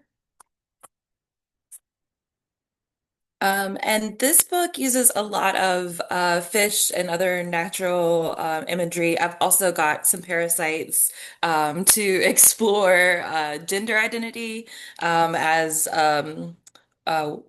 what was a young person in the South in the wild. Men send scalers across fish sides. I catch their shining flakes on newspaper under the gutting table. When I have enough, I hide in the bathroom, press their sequins to my body, practice lips in the mirror. Scales at my elbow form a fin, a gill to cover my long neck. Mucus sticks fish parts to my body. I open and close my mouth, protrude my tongue. What does a fish do with its tongue? Some fish have teeth on their tongue. Some fish have girl parasites that eat the tongue and take its place. Her eyes will shrink, her legs stretch out, and she anchors herself in the mouth. The fish is minimally damaged. When the fish dies, the girl parasite leaves the mouth, clings to the head or body. No one knows what happens next.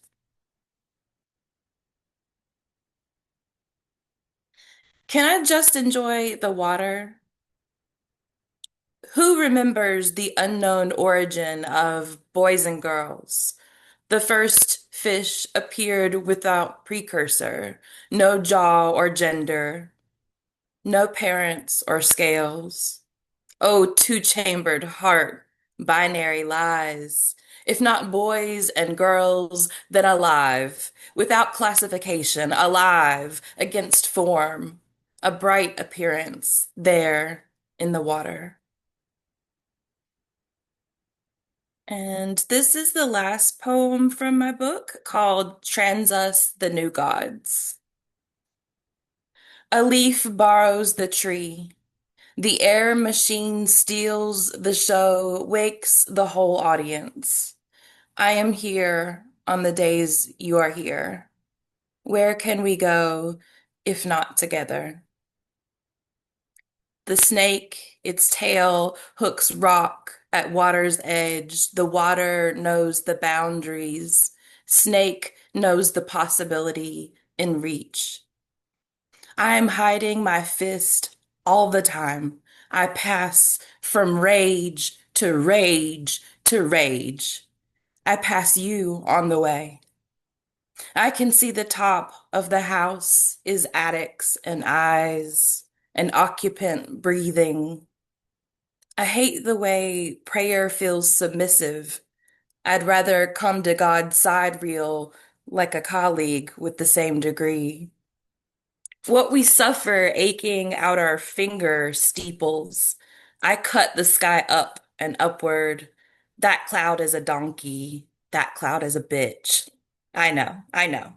If we lose the spectacle, it's just sawdust and air. But what about the trees, their hands, the saw whirring and whirring and whirring into their center memory? Our sky opens. Imagine the spill of us. Thank you. And I'll put a link to my website where you can, of course, locate my book and all that if you would like. Thank you so much. Appreciate it. Thank you so much, Jennifer Conlon. Thank you, everybody in this set. So great to hear your work. Start Diane Silver and Tweedy, Charlie Dale. Annie Christain, card number 82 in the Lesbian Poet Trading Card Series. And Kim, we're going to give away right now a set including Annie's card. It's the 2021 limited edition from Headmistress Press of the Trading Card Series. Okay, Sandy, let's switch up to you. Spell the word June going down under your own square. Where do you land? Okay. June and Kaitlin Martin. There you Kelli, go. Kelli and I agree. Yeah. All right, Kaitlin, you're going to be receiving this. And we're now headed to, we're getting close to, we're going to round out our featured open micers and head on over then to our waiting list. So, folks, this has been amazing. I'm loving the poems. I'm loving all your voices. Thank you so, so much. Our two readers in this set before we also then go to the go to the reading list, the waiting list. We're going to hear first from Lee Desrosiers. And Lee's latest book is Keeping Planes in the Air from Salmon Poetry. Lee is the editor of the Naugatuck River Review and wordpiece.com. If you're not familiar with either of those publications, we'll put seek them out. Maybe Lee will put stuff in the chat. You want to know them. They're really just top class publications. I love them. And we're going to close this out before we go to the waiting list with Sarah Giragosian. Sarah's latest collection is Mother Octopus from Middle Creek Publishing, which was winner of the 2022 Halcyon Poetry Award. I'm so glad to have both of them closing out our featured open micers for today in the Poetry Pride Parade. And we're going to get to those of you on the waiting for the open mic just after these two. Phenomenal. Lee's been with us since the beginning too, so I want to just give a big shout out to you, Lee. Thanks for being with us our 6th year. Ready for me? Yep. Okay, hold on. Just grab my. We're not muted. Okay, so I'm working on this book that is brand new work. Well, I've been working on it for a couple of years and not quite finished. I read some of the poems 2 years ago at AWP. I've read them at the Mass Poetry Festival. They're all about gender, which is a lot of fun to write about. And I'm going to read 3 from the series, but I'm not going to pause too much between them because they're kind of like one poem. My gender smells like the first thin tornado of smoke from a stick spun between palms over dried moss for kindling. On a walk, my gender is a patch of grass I use to wipe off the mud, kind of lovely, kind of messy, but necessary. My gender is a whiff of spring air after a long winter, and also the sound of the first robin in the yard who tries to make a nest of dried moss on top of my black mailbox. My gender is a far-off campfire, smells piney, but the smoke comes in the window and makes us cough, and we see on the news it's a forest fire on the mountain. My gender argues with me about closing the window when the evening skunk crosses the driveway because we should appreciate nature. My gender is the smoke and the grit and the grass. They are the pine and the skunk and the nesting robin. I take the moss down and they put it back. My gender is a splash of yellow paint left to right with an orange stripe from a blue-handled brush across it diagonally. I take the blue-handled brush, dip it in a slurry of colors, make dots, pointillistic splotches all around the canvas of my gender. My gender is textured, made with sugar or sand, blended with cornstarch, tinted with pomegranate juice or blueberries ready to mix it up. I bring out 5-gallon buckets, pour 3 colors of paint, one the color of our body in sunlight, one the color of our hair after a fade buzz and razor cut, one the sound of our voice in a tunnel. My gender pulls me in the direction of a gallery with paintings of all the genders on all the walls, the color of the entire earth. I am the color of clay and placenta. My texture is igneous, also pumice. I sculpt a new body from these and become me. With my gender, I am vulnerable. They reach out for my hand and pull me toward a clearing where we can rest on a rock by the great oak's roots. The tree whispers to me from its underground fungal energies, "Be patient. Look how long we trees have waited, how much change we have witnessed." With my gender, my feet are bare in soft grass and new growth. They lead me across a stream over sticks and rocks. Small fish graze my ankles, leaving me with chills, like the end of a poem. With my gender, the sky is changing. It is red at noon for a moment as we watch flashes of light. Is it vitreous tissue behind my eye or burn of fire in the distance? The sky is fickle as I am.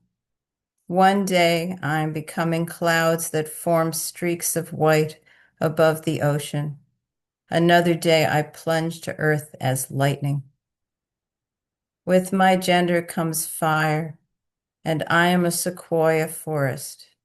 My carbon reserves have waited decades for this burn, revitalizing dormant buds to new life. Thank you.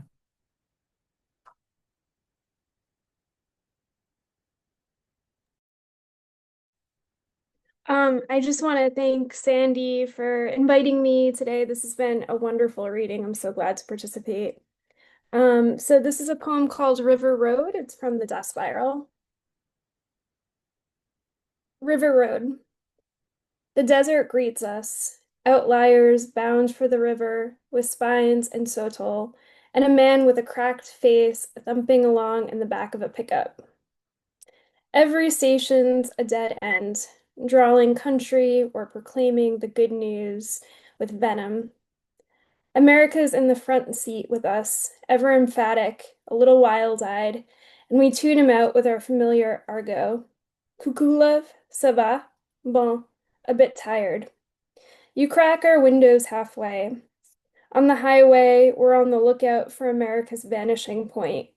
We've come for the border, not for the barbecue, not for the locals with grit caked into their Levi's, not for their locked-up ranches with names like La Esperanza and Wayward Seed Farm, not even for the sun, annihilator above.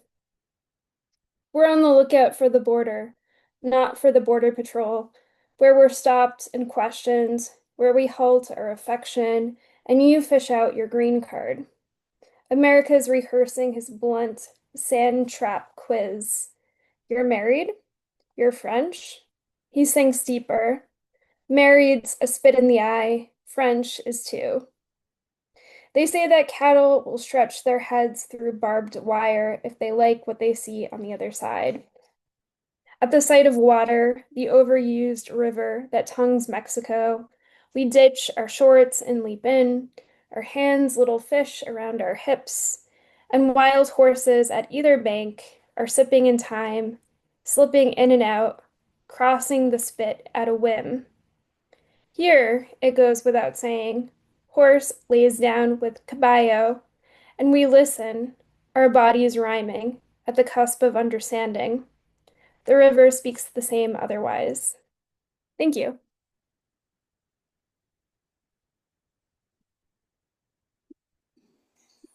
Thank you so much, Sarah. Thank you, Lee. Thank you, everybody. We're going to go now, right now, to those on our waiting list. I think we're going to get them in. We're going to get 4 people in. We are. And then I'm going to read a poem, maybe. We'll see. We'll see. And we'll do our final gift-aways when I come back for my closing remarks. So first, it's one poem, folks. One poem. We're trying to go to on the quarter hour here, and we're doing pretty well. So first, we're going to hear from. Oh, I'm so glad all 4 of you are here today. Thank you, Shymala Dason. It's so nice to have you with us today. Thank you for, listening to all the poetry and sharing one of your own with us. Or maybe I don't see. Maybe. Okay, I know Jude. we're going to Jude. We're going to Jude. Sorry, that sometimes happens. Jude Marr. Is it me? Yeah, it's you. Okay. You. And we always love hearing a poem from you. We Thank do. you for being here. Oh my God. Okay. Let me just interrupt. Shymala is here. Oh, Shymala is here. I'm so sorry. No, it's okay. I thought you had the order. Yeah, we were looking at the participants list. We didn't see. He Sometimes does a it's a million little faces. wacky. Yeah. So go ahead, Shymala. Thank you. I'm so happy Okay. you're here. Well, happy Pride Month, everyone, and thank you, Sandy, for holding this marathon space. I'm straight. I'm here because all unbelongings are bad and all love is a blessing. So I'm glad to be here. The poem I'm going to read is about a different kind of unbelonging. I'm in California watching, what's happening here. Also, it's for fathers. And it's for a book that just dropped today. It's on pre-sale as of today. So had to share. It's called Namaste. The father of an Indian daughter who is doing well in America is excited to receive a plane ticket from a daughter who says, Appa, please come and visit me. But then once out of the airplane in America, he sees his suitcase. It looks different, less. Back home, visiting his parents in their village, it's poor there. Taxi drivers carrying that same suitcase from the bus stop call him sir.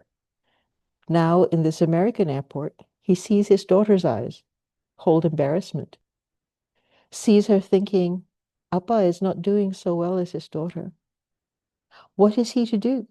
He's done, holding a baby, saving, praying, wishing a better life someday for her. Now he worries because he never bowed his head before strangers. The daughter thinks as she makes the call, I have served flowers at holiday feasts, carrying a silver tray, jasmine strands touching my fingers. Sometimes my elders gave me saffron to hold, or rose water to bless the head of the arriving guests. Now, in this austere land, isolate, how will I offer welcome? I cannot find the balm of incense here, no holy saffron thread. There is no salt, no ritual water, only me. I am a vessel without ornament. Namaste. Wow, fantastic. Thank you. Thank you for coming. Thank you for Yay, allies. Yeah, exactly. That's what I was just about to say. Yay, allies. So appreciate that. And congratulations also. It's nice to be a part of your Thank you. release day as well. That's so special for you to share that with us. Thank you. And we look forward to hearing more in the future. Beautiful. All right, now we're going to go to Jude Marr. Yay! Hey. Okay. Here's one. This is an old one, actually. And it's not a trans poem because although I've written a few and published a few, and there will be a few in my next book, which might be out in about 18 months' time. Honestly, reading them for me is dysphoric. I find it dysphoric, so I'm not going to do that. So instead, I'm going to read this older poem, which is kind of about my growing up years. And it's called Family Values. Family being the other F word, right? Okay, family values. Marriage is an institution for the insane. From disorder comes cohabitation, procreation, psychic pain. Siblings will be killers, CF Cain. Brother, traitor, sister, slap, and daddy's little girl grows up insomniac. Mothers and their sons flirt with neurosis, Sigmund says, while scissor sisters, young at heart, I'm sorry, that's a very old joke. While scissor sisters, young at heart, weird out on blasted heath until collectively they cut, slash, pussy cat, and bleed and stain. Water dissolves blood. Forget-me-nots are blue, not pink. Water me. Let me think. I'm back in therapy. My shrink thinks empathy's a cure for dread. But I know both are bound to be, CF de Beauvoir. Now that every god is dead, relatively speaking, I am matter's child, and matter still keep my fucking family, keep your binaries. I am me, not a theory, not a girl.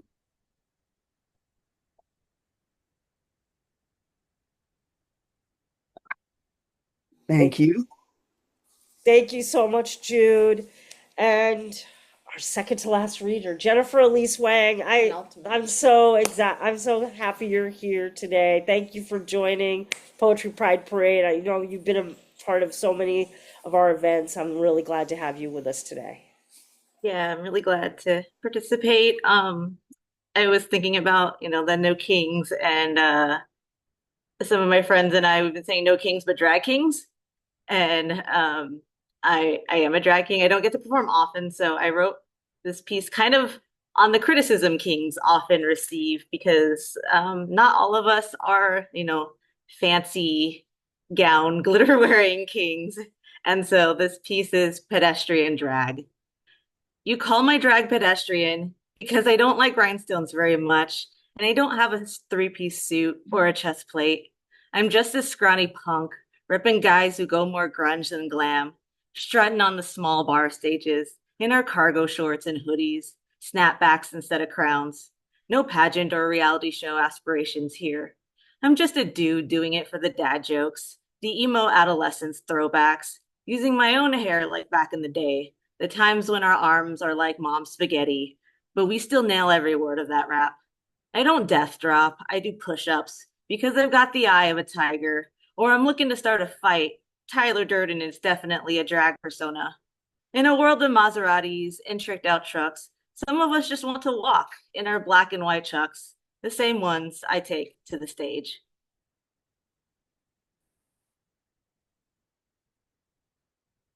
All right, thank you. That's Jennifer Elise Wang. Thank you so much.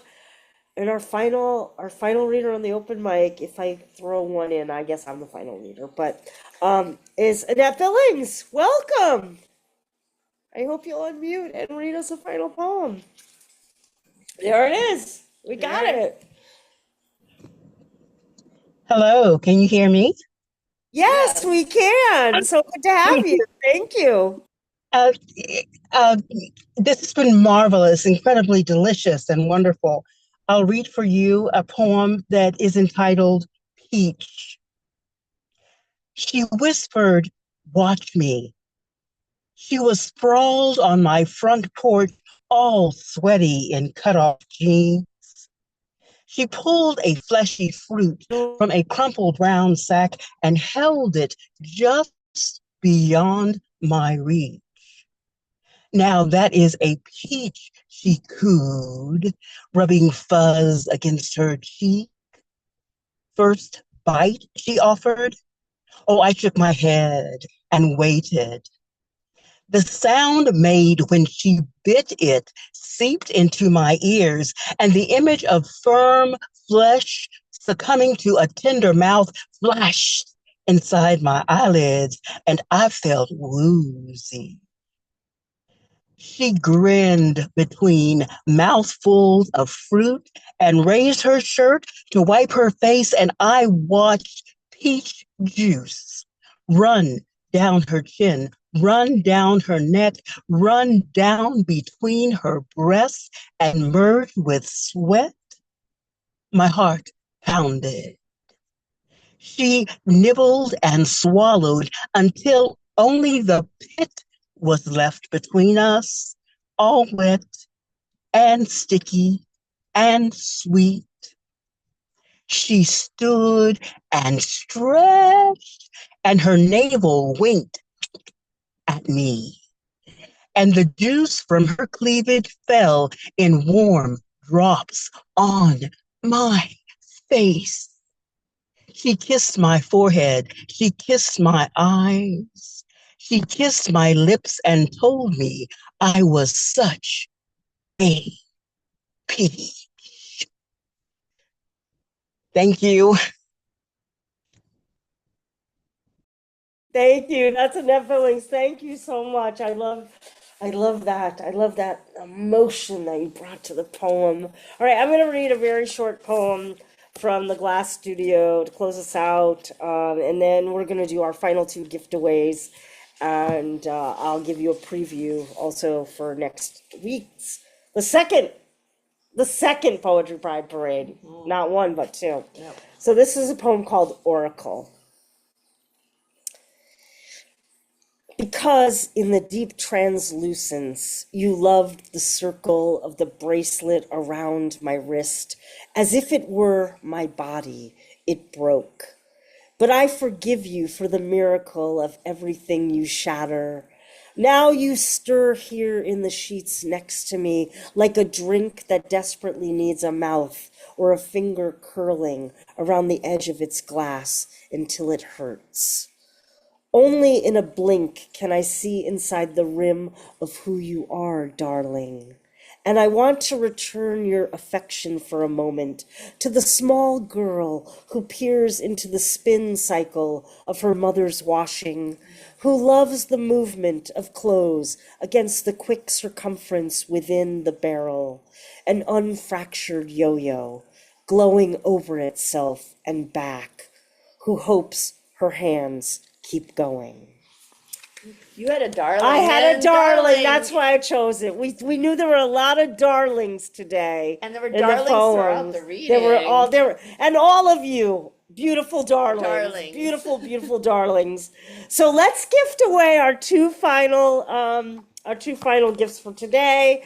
We'll talk a little bit about next week, and then we'll go off with a lot of pride into the rest of our days. Can I say one thing before you say Oh, that? go ahead, Kelly. Can we all give Sandy a big cheer? Because I've seen how much she's done, like since she got here last night, and she had horrible allergies, and we've given her everything. We went out to dinner, and she just drank an Arnold Palmer. So she really puts her heart into this, and I just want to thank you for all that you do. Oh, she's so huggable. She's so huggable. Every one of you I'd love to give a hug to. Every single one of you. I hope I meet you in person. I can give you a hug. Thank you. Yes. Well, our first gift away. Speaking of huggable, this is the 2025 set. This is the most recent set. It's got my card, it's got Kai's card, it's got Samantha's card, and it's got Laurie's card. Oh my gosh, 4 readers today from this one set. Yep. Okay, Kim, who's getting this set, this beautiful set? And I'll sign my card for you. Kim had to leave. Oh God, that puts it on us. Oh my gosh, that puts us on us. So It's up to you, Sandy. Okay, it's up to me. Okay, all right. Here's what I'm gonna do. Queens. Oh, Queens. Good. See, this is why No Kelly's kings, here. Queens. We're gonna go Queens. Okay, so we're gonna go Queens, and we're gonna go from Q U E E N. Beautiful. Jude Marr. Jude, you get the set. Oh my gosh. Okay. And yeah, see, I'm not reading my chat right now because there's so much going on. So I didn't even know that Kim had to leave. Okay. All right. We're going to write Jude down. And here we go. This is for a copy of the Lavender Review, a taste. Okay. Now we need another word. Oh, we need another word. What's the word? We did Queens. Yeah. What do you want to do? Drag. All right, let's do drag. Okay, let's go counterclockwise. Okay. All right. And so we're going to go like this way. Yeah. Okay. So we're going to go D, Yeah. R, A, G. There it is. Annie Christain. Yes. Annie Christain has a copy of the Lavender Review, a taste, because Annie's in it. Oh. But that can be a gift for somebody. Very so good. very good. Very good. Okay, everybody. I want to thank everyone who read in the our featured readers from our first hour. They were starting at the top of the first hour, Coggin, Kelli Russell Agodon, who opened up her home to me and plied me with what I needed to be able to be here today. Anya Kirshbaum, Timothy Liu, Lisa Breger, and Laura Foley. Thank you so much, those of you from the amazing anthology, once again, Love is for All of Us, from James Cruz and Brad Peacock. Actually, if you're in the Pacific Northwest, on Tuesday, Kelli and Anya and Brad and James are going to be reading where? Eagle Harbor Books on On Bainbridge Island, and I'll be there too. So yep. So I hope you can get a hug from Sandy. You get a hug from me. I can start, accumulating my hugs. Yeah, and again, I want to thank everybody who read in the open mic. We began with Meriam. Big shout out to Mary, editor of Lavender Review, A Taste, and, the brainchild of so many things, including the beautiful cards, of which she is one of them. There it is. Meriam, Kaitlin Martin, Hiram Larew, Samantha Pious, card number 86. I got to get it in. Laurie MacFayden, card number 92, thank you. Diane Silver, Ann Tweedy, Charlie Dale, Annie Christain, Jennifer Conlon, Lee Desrosiers, Sarah Giragosian, and closing us out, we so appreciated y'all sticking through, Shymala Dason, Jude Marr, Jennifer Elise Wang, Annette Hope Billings. Please, let's unmute and show our appreciation. Woo! And everyone who's still in the room. Yeah, everyone who sticks it out. Now, I want to tell you something very, very funny. Then I'm only 1 minute over my time. Okay. Folks, we had Poetry Pride Parade, the very first one during the pandemic, 2020. Yes. 4.5 hours. 4.5 hours. And I said, never again. People were dropping dead. No, they weren't. We weren't Zoom fatigued. We weren't all of that yet. No, it was, people needed it. It was quite amazing. But, 6 years in, you realize you cannot do that. And this is even a bit long for me now. We try to do 90 minutes, but this is special. Here in Seattle. It's special. It's Pride. We wanted to bring everybody together. Folks, I want to remind you, please join us next week. We're going to be having poets from the anthology When I Was Straight, a tribute to Maureen Seton, with a whole parade of poets from the anthology, as well as an incredible, and with editor Dustin Brookshire, as well as an incredible array of all of you on the open mic. Another beautiful set of people who'll be reading, and we'll have room for folks who just join in that day. So I want to thank you all for being with us today. Thank you to Kelli Russell Agodon for having me with you in your beautiful home here on the Hood Canal. Yeah, beautiful co-hosting. I didn't say beautiful, I said weird. But weird. Beautiful and weird. You're the beautiful, I'm the weird. And here's what I always say at the end of every reading. Okay, take very, very good care of yourselves this week. Take exquisite care of your beloveds. And look what happens when we keep writing. Keep writing those important, powerful, much needed poems. Your voices have never been more important, and you were an incredible, incredible display of that today. Thank you so much. And I look forward to seeing you next week. Bye. Happy Pride. Happy Pride. Love bomb, which is like not to say love